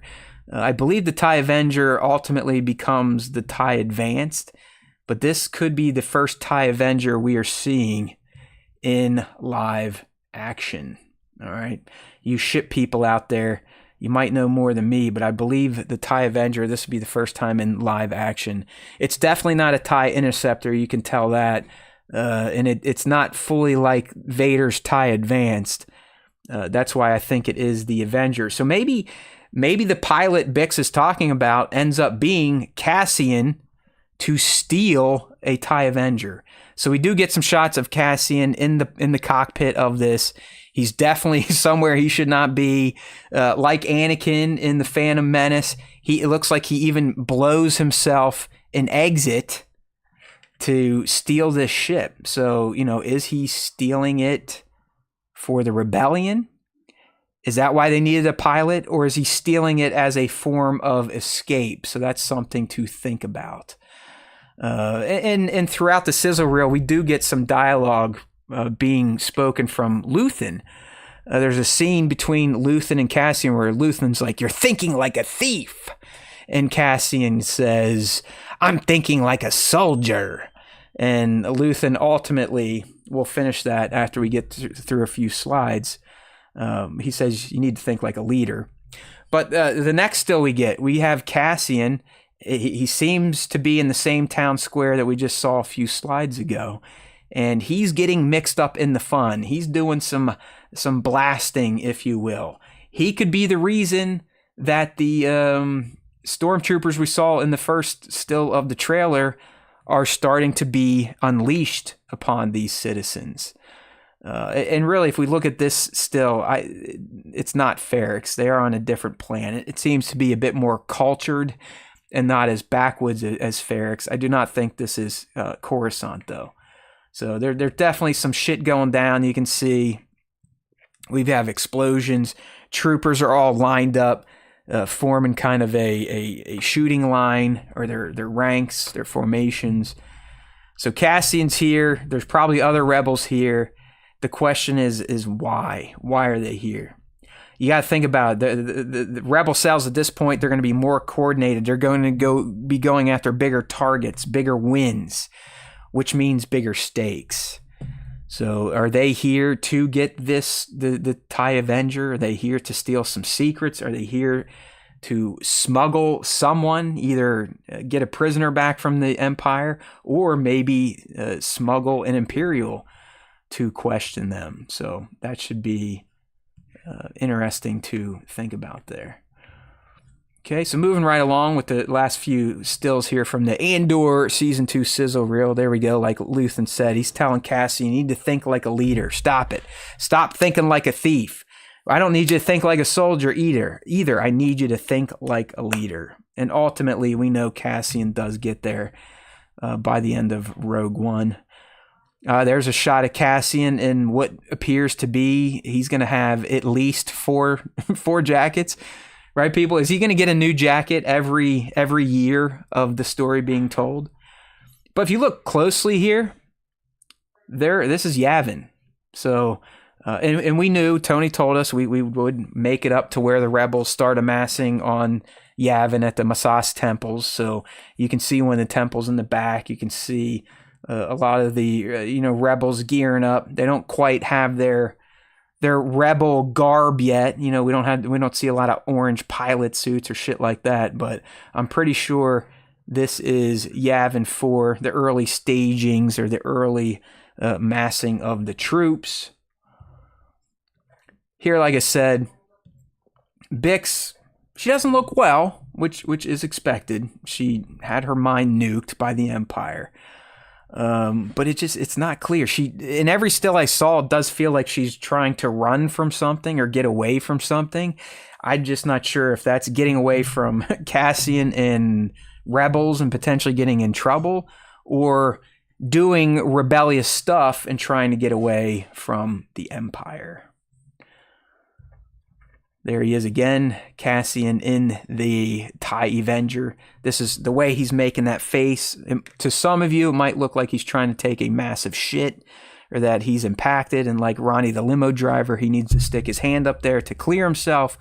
But I think this is when he shoots a hole in the hangar door and then is like, fuck it, let's go, and just takes off. You know what I mean? This is his fuck it, I'll do it live face. And then they saved the best screen for last, K2SO. And he does appear to be on Coruscant. So maybe this is K2SO going to Cyril Karn's apartment to smash his face in or eat cereal with him. Cereal with Cyril. It's a new rom-com. So there you have it. That is the Andor sizzle reel. Short, sweet, to the point. It's looking good. I love Andor. And, you know, we're not allowed to talk about that too much on this show when young Nick is here, because he hates Kino Loy and he hates the one way out. He had zero emotional reaction to that. Sometimes I question if young Nick is actually a living human these days, or if he has been replaced by the machines. Because I'm super excited for Andor. Who's with me on let's rewatch season 1 before season 2? We now know the date is going to be 4/22, so we got to get Andor done before that. Maybe save it for post Skeleton Crew. But I definitely think I'm going to do a rewatch, and maybe one of these days my dumbass will watch content with the fans. Isn't that something creatives do? Right? We sit here and we all throw on a show and hit start at the same time and watch it together.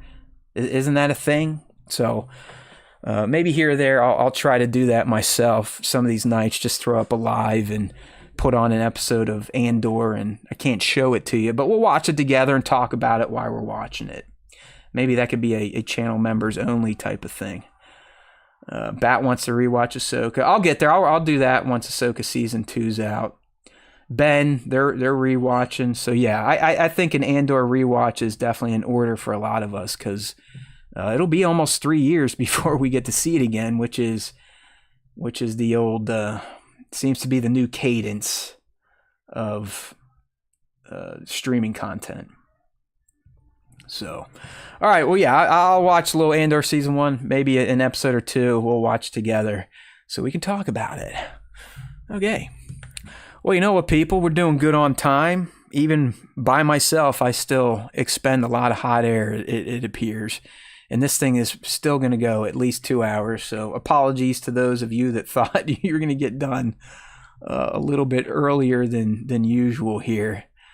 But I've got more for you. And this one is it's kind of like an editorial. And yes, it's about the prequel era, friends. The prequel era. I know a lot of you think I'm not down with it, but I love all Star Wars. I really do. I can be critical about it without being an asshole, or being an asshole as long as I'm not a racist piece of shit, misogynistic asshole. How's that? But yeah, we're here. We're to the main topic, Bat. Hold your horses. All you people, you get plenty of bang for your buck when you turn into the SWTS. Speaking of banging and bucking, any of you, if you want to consider becoming a channel member, we now offer that for you. We've got the old links down below. You can join the channel, become an official member. You know, if you want to be like Bat and get a little Darth Vader cat next to your name on the stream, that's the way to do it. We have memberships as low as $1.99 or as high as $10 a month. We love all of you. We speak your names. There you are right there in the scroll. Any member, you are forever immortalized on every live stream because your name makes the scroll. There they are right there. League, Be Mad, Beyond the Dune Sea. And once we come back around, I'll try to read a few others. But we love you. We'd love for more people to join and see who can get to the peak form of Darth Vader cat first. There's a few of you that signed up right at the same time, so we're going to have some sort of battle royale death match to decide the true winner. All right, so let's go ahead and get down to it. Let's get down to it here. Phantom Menace, my favorite prequel. It really is. Like, it's not even close. I love this movie, and I think Attack of the Clones might be my second favorite. And I'm always going to be a little harsh on Revenge of the Sith just because I know it twists the taint or tickles the tits of some of you hardcore prequel fans out there.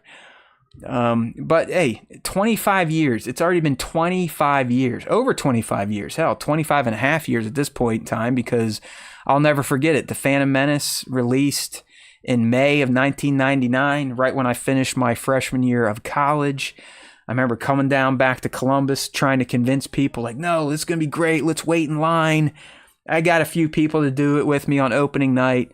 All the lines, all the fanfare, and then I proceeded to see it 9 more times by myself. But the Phantom Menace has a special place in my heart. It really does, and it always will. And it's really because it's the first Star Wars movie, outside of Return of the Jedi, but I was fucking 3, so I was still mushy brain. But it was the first Star Wars film that as a hardcore fan, I got to fan out over its entire production through Star Wars Insider. So I got to follow along with what George was thinking, what he was doing, what characters could be in it, what it may be about. And then I actually, as a 19-year-old, got to go see it play out on screen. I'll never forget that point in my life. I just will not. It's one of those memories that I don't know how you old people try to explain it to younger kids, but the older you get, you just get like flashes of your past. They're like memory flashes. You might remember a bit of a day because you get that memory flash, but you don't remember much past it. TPM and when it came out, that is definitely a flash for me. Bat's asking, do you hate ROTS because it hurt you, Matt? No, it didn't hurt me. It was, I think, when ROTS came out and I saw how his turn happened, it was the final nail in the coffin of the hope I had that the prequel trilogy would end on a strong note and feel like a very cohesive, well-orchestrated trilogy. I really try. I mean, I was like, after I saw Attack of the Clones, I was like, okay, yeah, yeah, this trilogy's going okay. And then ROTS was the one. It's like, okay, this is it. This is it. We're going to see it. We're going to see him become Vader. This is what I've been waiting for since 1996 when this fucking trilogy was announced. I was jazzed. Movie opened strong. And then the turn happens. And I was just like, eek. That's it, huh? That's how Anakin did it, huh? Okay. I don't make the correlation between that guy and Darth Vader, but okay, hey, whatever. We got through the prequels. I never want to watch Star Wars again. Like that's how I felt coming out of Revenge of the Sith. It's like, you know what? I was disappointed. My headcanon definitely added to that. But I had to remove myself like Yoda, Obi-Wan, and Luke did. And it wasn't until TFA came out that I really opened back up to being the hardcore Star Wars fan that I was. So, Bat, you may be right. The prequels in general kind of hurt me a little bit. I lost the will to fan instead of live. But circling back here to kind of get through this last topic, I love the Phantom Menace. I really do think it's great. So 25 years later, let's celebrate 10 interesting facts about the Phantom Menace's main character design. Okay, we have this post up on StarWarsTime.net if you want to dive into it. If you want to listen to Artificial Scott and Sally talk about it, they too are included in the post. So here, let's go through the 10 interesting design facts about our main characters. So to set this up, this comes from a StarWars.com article, so it's all official. And they were celebrating the 25 years of TPM, but they were doing it through the lens of a creative, one of the main creatives, Ian McCaig. Ian McCaig, if you didn't know, he was the lead artist for all of the main characters in the Phantom Menace. Think about that job. He was in charge of bringing George's vision of Darth Maul to life, of Padme Amidala to life, of young Anakin Skywalker to life, young Obi-Wan Kenobi to life, and Qui-Gon Jinn to life.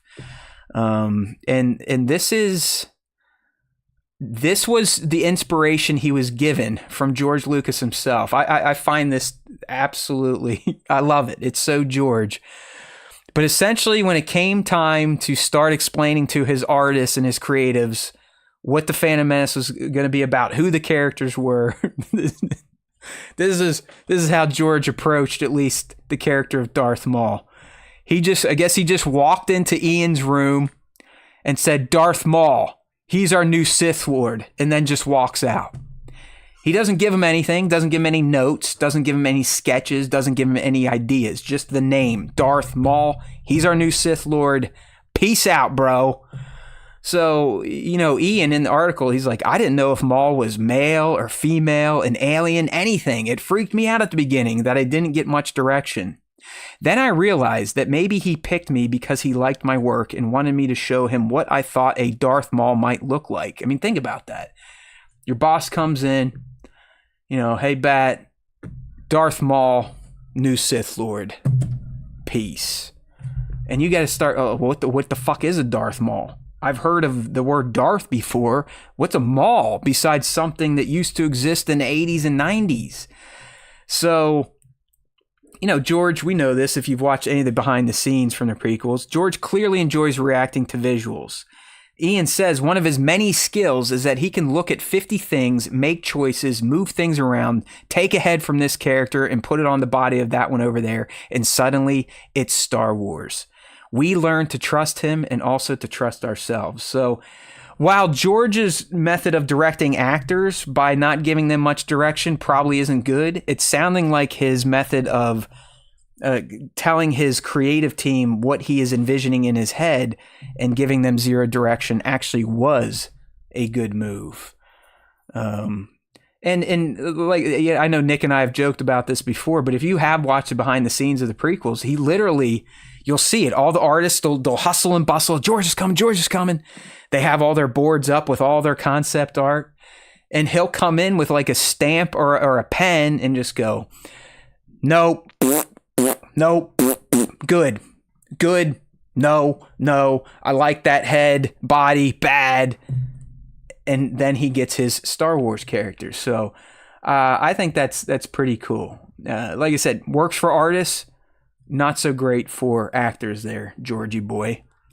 So what was the initial inspiration for Darth Maul's design? Guess what? The first one included a helmet. All right, Ian said initially he envisioned Darth Maul wearing a helmet like Darth Vader because that's the only thing he knew. We had a Darth Vader, he had a helmet.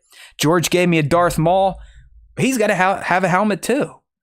So I guess Ian spent months trying to out-helmet Darth Vader with his Darth Maul concept. But after, many unsuccessful attempts at trying to bring a helmet to Maul, he decided to explore, what would be under the helmet? What would we want to see under a helmet? So he experimented with, face tattoos, circuit boards kind of baked into the face that might have connected to a helmet. I mean, he even started using his own face to model what he believed a terrifying visage would look like. He said, working late night in my studio, I had the eerie feeling I was being watched. My imagination conjured a dead white face pressed against the studio window, glittering eyes staring at me. It grinned sharp metal teeth as it peered, distorted through rivulets of rain. So I drew that face for George. Well, guess what? Fact number 2, George really didn't like McCaig's initial design. In fact, Lucas was kind of startled by what McCaig called his worst nightmare design. Lucas found it was too reminiscent of a horror movie villain. So he asked Ian, what's your second worst nightmare there, my man? Which, believe it or not, led to the iconic clown-inspired face paint. I'll be honest with you, I did not know that Darth Maul's face tattoos were inspired by Bozo the Clown. Bozo the fucking Clown gave us one of the most, if not the most naturally badass looking character in all of Star Wars. So remember, George said, hey Ian, what's your second worst nightmare? Use that to start figuring out what Maul should look like. And Ian's like, well, you know what? My second worst nightmare are clowns. I mean, he went on to say, I love clowns, but something about those painted expressions scares me because you know what they're really thinking. No, I'm sorry, because who knows what they're really thinking? So I used the marking on Maul's face to conjure contradictory emotions, malice but delight, scowling but grinning like a skull. Every single mark matters. And boy, did I know my worst mythological nightmare. Ever since I saw his white painted face leering at me from an LA billboard when I was 2 years old, I've been terrified of Bozo the Clown. So there you go. If you ever want to run a Star Wars trilogy night, you can ask, which clown was Darth Maul's face inspired by? Pretty impressive. But I get what Ian's saying. And if you think about it, Ray Park, poor Ray, I think he's on a bender again. He was on social media a week or two ago, just going nuts.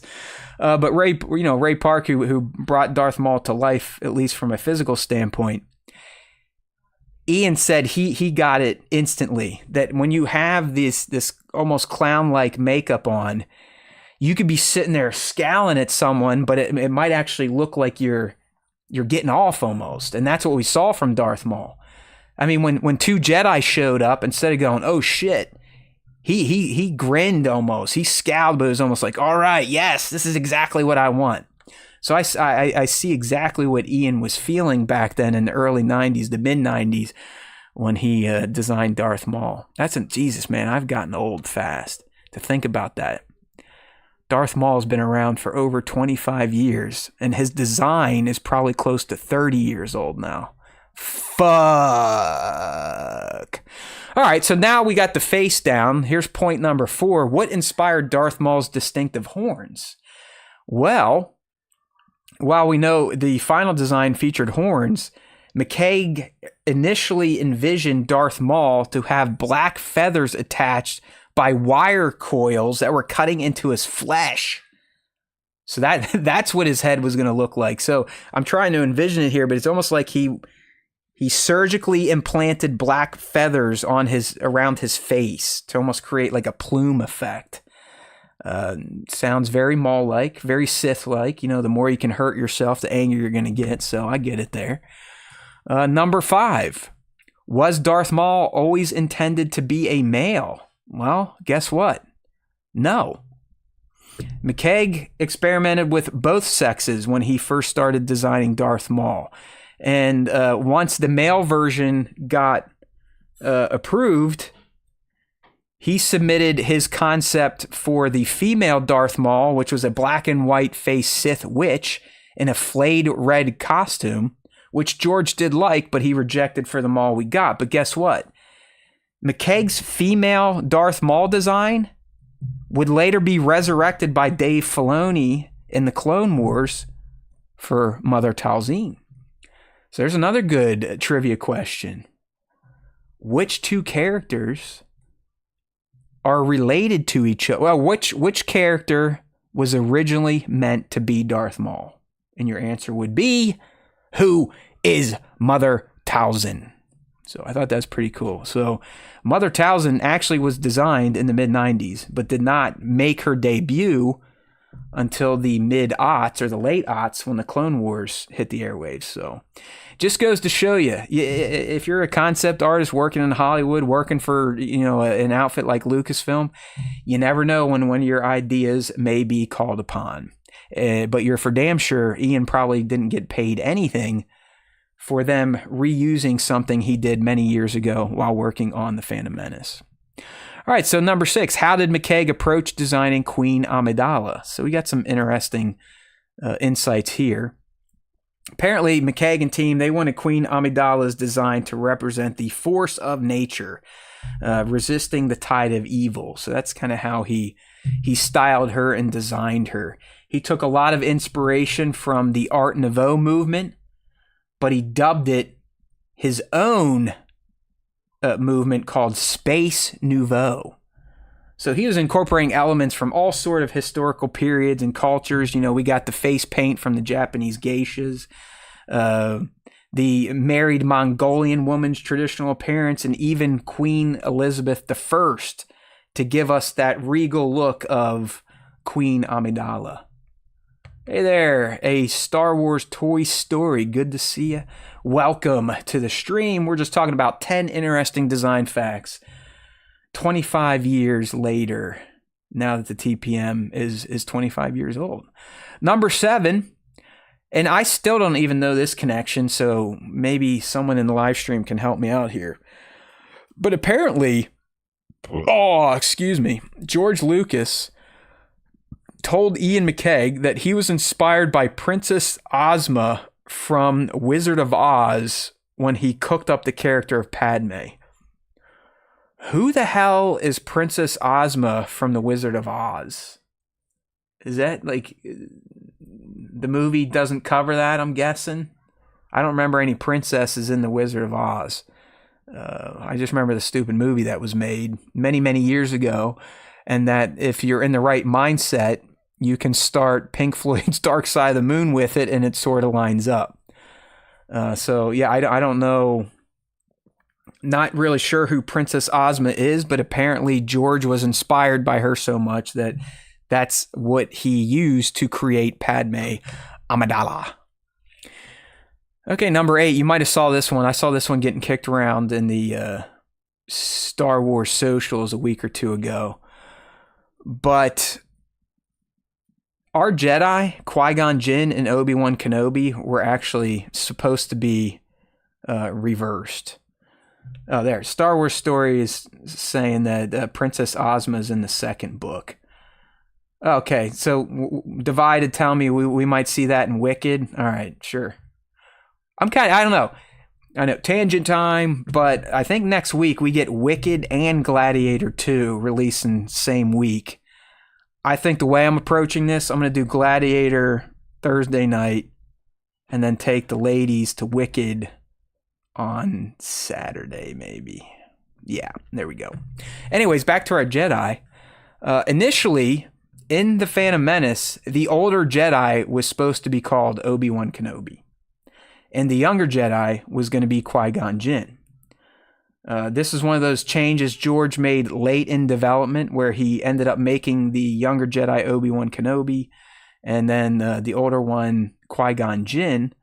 But the thinking here is that Qui-Gon was going to be Obi-Wan and Obi-Wan was going to be Qui-Gon. So when Qui-Gon sees Obi-Wan die at the hands of Darth Maul and makes his pledge to train Anakin, at that point in time, he also pledges to take on his master's name after the death of the OG Obi-Wan. And, apparently that's why we hear Alec Guinness's Obi-Wan say, Obi-Wan? Now, that's a name I've not heard in a long time. So there's that. Qui-Gon was Obi-Wan. Obi-Wan was Qui-Gon. What do we think about that? Do we like that he just changed it and made Obi-Wan Obi-Wan and Qui-Gon Qui-Gon? Or would we have liked that little lore nugget there to learn that our Obi-Wan actually started as a Qui-Gon and only became Obi-Wan after his master Obi-Wan died at the hands of Darth Maul? Any thoughts out there? Divided, saying that's interesting. Yeah, I don't know. I mean, it's hard to kind of think about it in hindsight because we got what we got.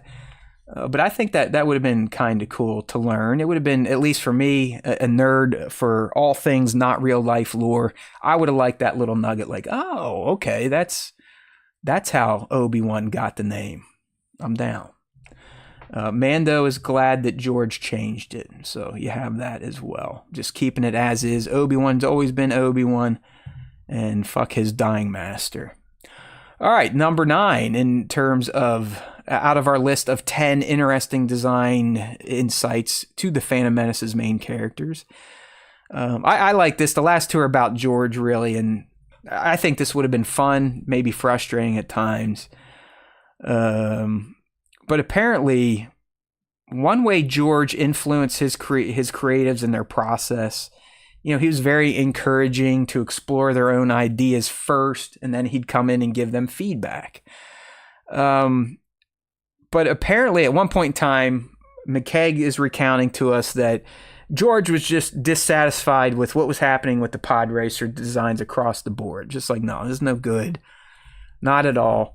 So he led by example. And according to McCaig, he took out a piece of paper and drew the birdcage Maserati in perfect 3-point perspective, clearly demonstrating his vision for the vehicle. So, while George was kind of hands off and wanted to see what they would cook up, he would realize if they were struggling and be like, all right, people, I'm going to open my head for a second. Don't stare at it for too long. It might blow you away. And I'm going to pour out exactly what I'm envisioning to give you a better idea of what I'm looking for. So I think that's kind of cool that George, not only is he cooking up these worlds in his head and his mind, but ultimately he is able to put them to paper if need be to influence his creatives in their process. But you also have to like that even a guy like George Lucas, who by the time the prequel came around, he was a dude, okay? Motherfucker created Star Wars out of his asshole. He didn't have to do really anything anymore. He didn't have to create anymore. He chose to. And he could have been a tyrant. He could have been like, I'm George fucking Lucas. This is exactly what we're doing. This is what they're going to look like. This is how everything's going to feel, sound, yada, yada. I am George, hear me roar. But he didn't approach it that way. I think he understood how artists work, at least conceptual artists, not actor artists. And he would give them a nugget of information, Darth Maul, Sith Lord, walk away and just see what his fellow humans could come up with. And I think that's probably why we got some really, really wild looking, crazy designs in both the original trilogy and the prequel. And then last but not least, number 10. And this, honestly, I would pay to go back in time to experience this live. But apparently the way George would relay the story in his head to his team is something every one of us would cut off an appendage to experience.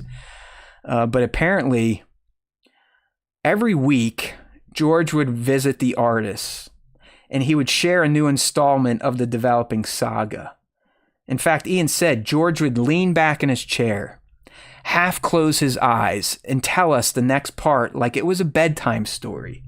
He'd always stop when we were dying to know what happens next, then get up and walk back downstairs, leaving us with this new nugget of story. Can you imagine that? Can you imagine having George Lucas walk into your shared office space and say, all right, everyone put your pencils down. I'm about to deliver the next chapter of this new Star Wars story I've been cooking up in my head. Feel free to close your eyes. I'm going to do so. And we're just going to sit around the fucking campfire here at Lucasfilm, Skywalker Ranch. And you're about to be the first humans to hear what I'm cooking up for this new Star Wars movie. I just like, come on. And the fact that he would do it bedtime story style and actually leave his team on a cliffhanger, knowing that would motivate them to work towards the next chapter of the story. Yeah, that's exactly it, League. I mean, he literally was doing a long time ago in a galaxy far, far away for his team to let them know what's coming next. He wasn't giving them scripts. He wasn't giving them storyboards right off the bat. He was giving them direct from the source, unfiltered. I mean, instead of coming from his brain to his hand to paper, it was now going brain to mouth, right to his team. And I just sit there and close my eyes. I'm like, God damn, to be Doug Chain or Ian McCaig, to be sitting there. George comes up. Oh shit, it's time for story time. We're going to find out what happens next. I wonder what happened after they got off Naboo and blew through that Trade Federation blockade. Where are they going? Where's George going to take them? And then George comes in and lets them know that they end up on Tatooine. And they meet a junk dealer. And they have to pod race. And they find Anakin and he's a slave. I mean, come on. Talk about some golden moments right there. And they probably didn't know. I mean, yeah, they knew George was a legend, but they didn't know what they were experiencing. I wonder how they feel all these years later that they got to do that. League's asking, was Filoni on the scene for the prequels? No, he was not. He would have probably still been in Pittsburgh or working on, probably still in school, to be honest with you. I think Filoni is a couple years older than me, but not many. So he would have been working with Cartoon Network or whatever he was on initially, but he was not involved in the prequels. Filoni was not brought in until George did the Clone Wars, which would have been 2008. All right. So there you go. I don't know if that was a worthwhile special segment, but I found the 10 facts to be kind of interesting. I mean, I love the idea that Darth Maul was a female, and that female version of Maul became Talzin. I think that's a cool connection. And in the way George would let his team know about the story, I mean, that to me is just priceless. So there we go. Perfect time for this week's fan segment. That's right, my friends. This is usually when I'm starting to crash, and I have Nick to kind of take over for me. So bear with me. I'll try to keep that lovely smile going here on the live stream. If you want to live stream with us, don't forget 5 p. Eastern, as close as we can get Wednesdays, youtube.com/Star Wars Time Show. Oh, we're back. We're back around for more roll call. Divided Skywalker is a channel member. David Chavez, channel member. Mike Mansell 1. Linda Matsumoto. Tones 1138. Ted 5. Bango. Bat 2797. Nova Toymation. Sir Dork, and we've made it through them all. We love you. We speak your names.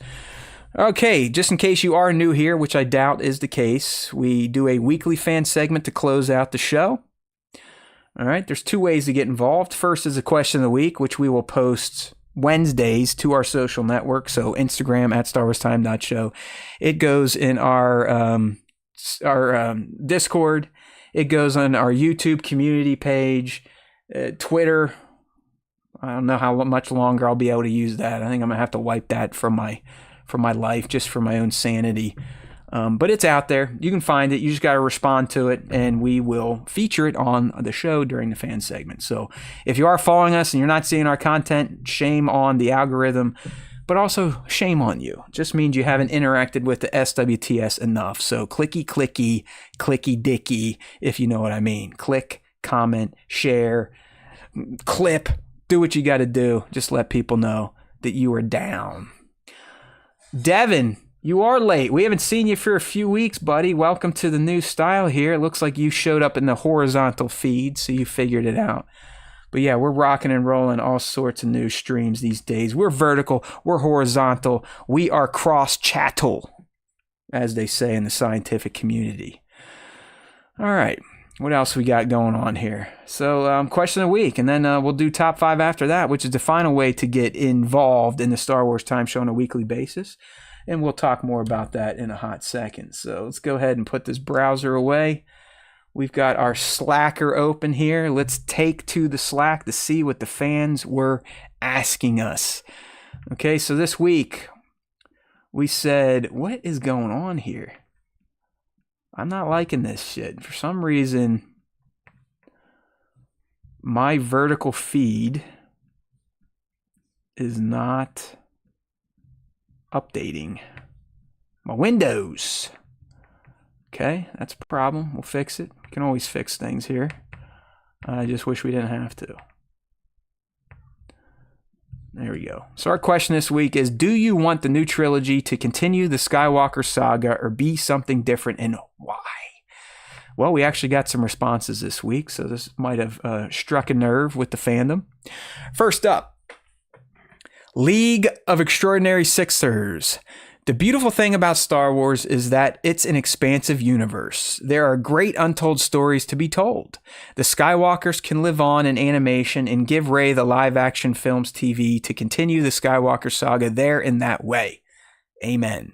Mando mugshots. Since there are no Skywalkers left, well, Rey is sorta. It makes sense to start something completely new. Just please know somehow Palpatine returned. I'm with you there. 2797 Studios, a.k.a. The Bat. And we're getting Devin in here, coming right away. He thinks it should be a new saga, even though she can still promote the Skywalker name. Okay. So Bat is saying, why not both? Like it or not, Skywalkers will be forever embedded in the Star Wars universe. That's exactly right, just like Jesus is embedded in our universe. Do your new trilogy with Rey, but do it slowly, like every 3 to 4 years. No reason they can't do other features. Mando and Grogu come in and use D+ for fringe content. Old Republic, maybe animated what ifs or whatever. All good ideas. Unfortunately, I don't think people listen to good ideas over at Lucasfilm these days. It's like they're over there bitching like we're almost out of nostalgia capital. I'm like, what the fuck are you talking about? This is Star Wars. Create new nostalgia or keep leaning on the nostalgia. Just keep rolling Luke ass Skywalker out and you're going to keep a large portion of the fandom happy. Okay. Other responses we got. Scion XTC. The Skywalker story / characters make money because it's what we're used to since 1977. But with that being said, too, it's been 47 years of the same thing. It's time to shake it up and give us new stories, new characters. It's all the same galaxy. Referencing the Skywalker saga is fine, but let's get away from what we know and explore something new. Black Series Natural Light. Shadows of the Empire would be great. There you go. It's almost like we have a roadmap to try and recapture some of the nostalgia, right? Lucasfilm? Huh? Maybe? I don't know. Huh? Legends? Meh. EU? Meh.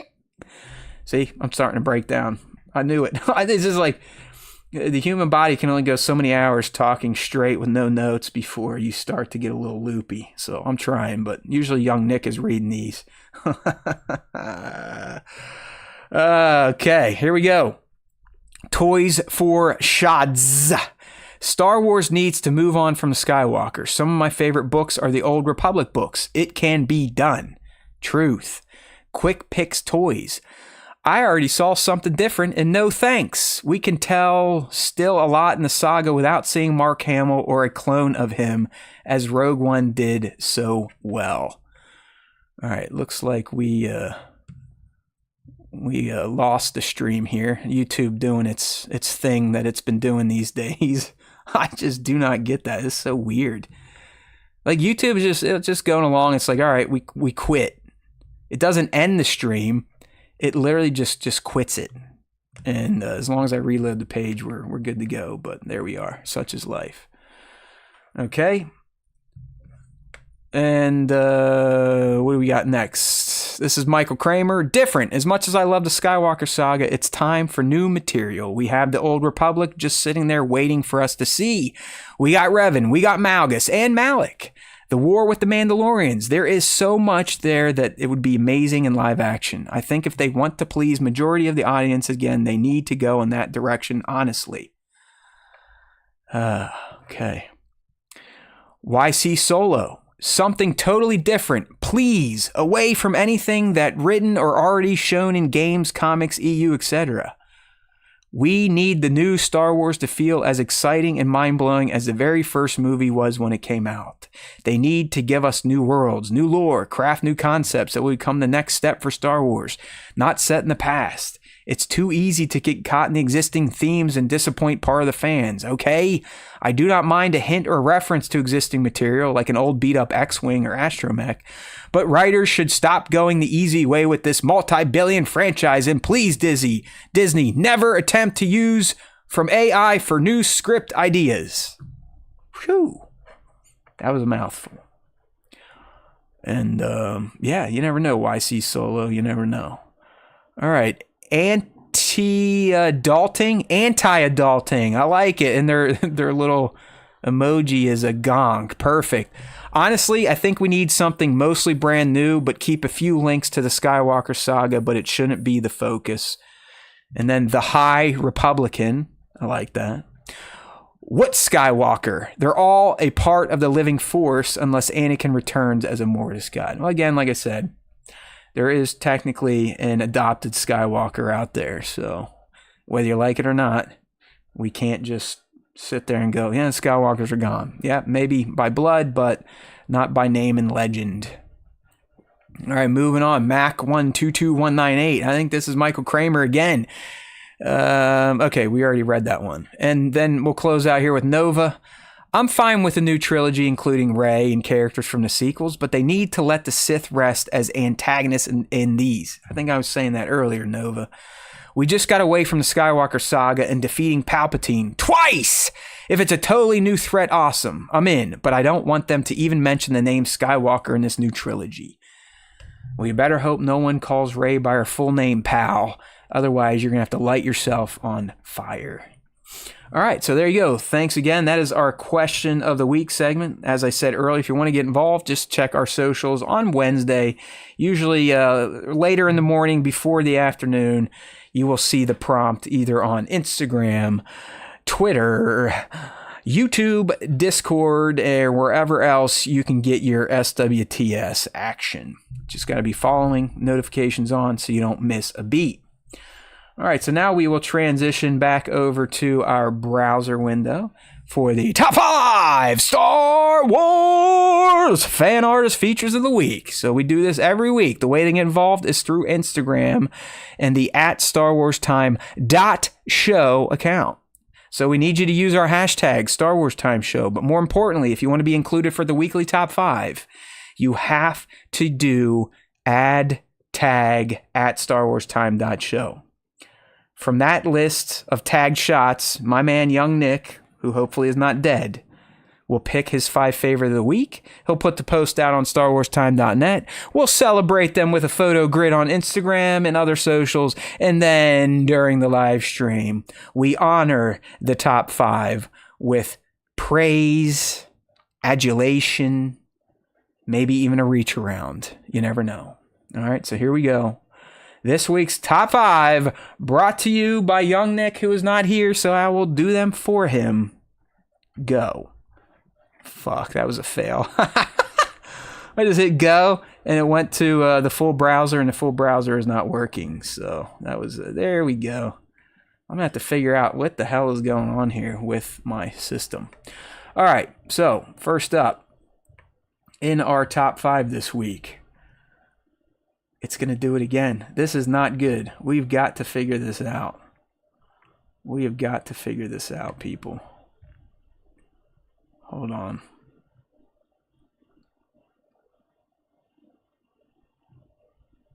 All right. Nope. Damn it. Bear with me. I know this was not doing this shit last week. I think I updated my Mac and might have broke something. All right, here we go. Now we're scrolling. All right, first up for this week's top 5, we have articulated_plastic with a great looking shot of a custom Jedi Master Luke Skywalker. We got the Mafex Din Djarin and Mafex Grogu. It's just a crispy shot, as we like to say in the toy photography community. Just a crispy shot. This custom Luke from J&B Toys looks absolutely awesome. For some reason, young Luke, his sculpt has been hard for a lot of toy manufacturers to figure out, but not J&B Toys. I don't know if that's a custom outfit out there or what, but this is a pretty sweet looking crispy shot. Good looking layout here. I like the poses. You got Luke doing the force arm with his green blade at the ready, and you got Mando kind of, pimp walking with the Darksaber out, and Grogu towing behind. Nice use of atmosphere, practical, effects in there with the sand. Looks like we got an extreme sets in the back. Just an all-around good shot from articulated_plastic on Instagram. Up next, we have, this can be a new top 5 recipient here in the form of @figures_blazing. So figures_blazing. And they have a nice simple shot of Zeb Aurelios kind of sitting there, pounding his fists together, looking all tough like Lasats do. There's like a nice purple backlight behind them with some atmosphere going on, and I don't know, it's just it's like the lighting works well for Zeb, the pose works well for Zeb, and I can just see him sitting there kind of getting ready to knock some trooper skulls, if you know what I mean. So this is a good looking shot here from @figures_blazing on Instagram. Next shot comes from Star Wars Rick, whose protege Just Tebow was featured last week in Nick's top 5, but now the Master is back, and he is portraying a Sith Master taking out his son. So we got a nice shot of Darth Vader standing there with his old blue Skywalker family blade and his new red Darth Vader blade crisscrossed over the body of Luke, who's kind of looking up, going, oh shit, am I going to end up like Count Dooku? Luke's looking around to make sure that there's not an emperor sitting on a throne anywhere, getting ready to say, "Do it!" But it's a good-looking shot from Star Wars Rick. They always have, nice, fun, OT era-based shots, and you gotta love seeing father and son have a game of death being played out with their laser swords. So Star Wars_Rick on Instagram. Up next, this is probably my personal favorite one of the week, and I probably should start doing that, give my personal favorite out of Nick's top 5. But I love this shot from @ToyRealms, all one word. Toy Realms is great. She does some really great outdoor practical shots. This one, you've got the 501st just all lined up. You got Rex there, Jesse's there, Fives is there. It's just they're all lined up kind of in a battle formation. You've got this atmosphere coming up behind them, this nice red, kind of like a, dusk type of sunlight behind them. It just pops so well. And then Toy Realms, what she does, which is nice, is she always writes a story for every shot. I'm not going to sit here and read the whole fucking thing because I'm a moron, but she's got a nice little punched up story to explain what Rex and his brothers are doing in this shot. But even if you're like me and you don't have time for reading, you have plenty of time to check out @ToyRealms on Instagram and their great work. And finally, to close things out here, this is a many-time top 5 recipient, JZHZ6669 on Instagram. Just another amazing composited shot featuring Star Wars Hot Toys. In this one, it looks like JZHZ got their hands on the zombie stormtrooper from the Ahsoka series, and they're mashed up in a No Time to Die kind of Halloween Star Wars Night Trooper type of poster. The pose is great. I love what JZHZ does with their renders and how they render all their backgrounds. And they typically show you what they were working with. So this was a set. We got the Halloween one featuring the Death Trooper Hot Toys, which looks just as good. But Nick wanted to go with the Trooper here, and I can't blame him. I'm actually excited to get this figure. I wish I got in on the Death Trooper, which was limited. But I think these are pretty cool looking Hot Toys. They're definitely conversation pieces, right? Like, hey. If you got maybe a fan that didn't see Ahsoka, or maybe a non-Star Wars fan, they roll in and they see this Stormtrooper on your shelf with the red bandages and the gold inlay to kind of keep their armor forged. They're going to ask you a question about that. So that is a conversation starter. All right, people, that is the end of the top 5. And as Nick likes to say, that is the end of our show today. So hopefully that was tolerable, just dealing with me for the entire episode, 2+ hours. I know it's probably not your favorite, but we did it. We're still alive. I'm still alive. I can still see. I can still hear. I can still breathe. So I did something. I'm not sure. Why am I on Nick's screen? Let's go back to my screen. But here we are. I got to figure out why my windows are not lining up with each other anymore. Thank you, League. I will take some trophies tonight. I will definitely take some trophies. I'm feeling it. I'm woe out. I am woe the fuck out, as you might have heard on the Stern Show. I'm ready to taste some juice, if you know what I'm saying. Okay, people, it's time to say goodbye. Thanks, as always, to my friends that joined me for the entire live stream. You know who you are, the Bats of the Worlds, the Leagues, the Novas, the Divideds, the Devons, even though he showed up late, the Bens. We love all of you.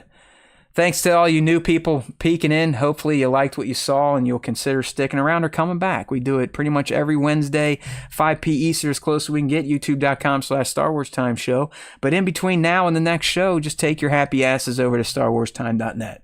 That's our internet home base. Think of it as our echo base, if you will. You can get a lot of good information there. Typically, the content we're talking about on our weekly shows is going to show up on StarWarsTime.net, such as the Simon Kinberg article, the Rey article, Andor Season 2, TPM 25 years later. It's all over there to consume.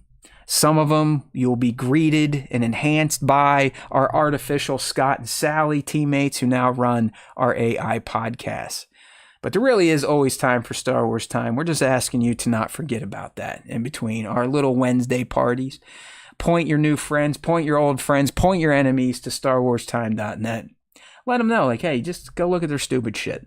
Go join their dumb podcasts. Just click on some of the links, because that's what you can do on StarWarsTime.net. They're all up there at the top. Subscribe to podcasts. Look at that. Look at all of those podcast platforms. You are just salivating thinking about signing up, rating our show, and reviewing it. All right? We speak your name. We speak your name. And, like League is saying, we also are speaking artificial Scott and Sally's name. They're great team members. They never need a break. They don't need any wages. They don't need to eat.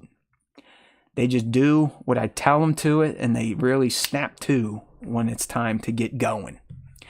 And they too like StarWarsTime.net, and they too know that there's always time for Star Wars Time. All right? Okay, people, it's been real. I'm going to go pass out, just maybe fall out of my chair and die. But I enjoyed it. It was worth it. I always love spending time with my Star Wars crew, even by my lonesome. All right, my friends, you know what we say when it's time to say goodbye. There's always time for Star Wars Time. And if you listen to the Star Wars Time show, the Force will be with all of you always.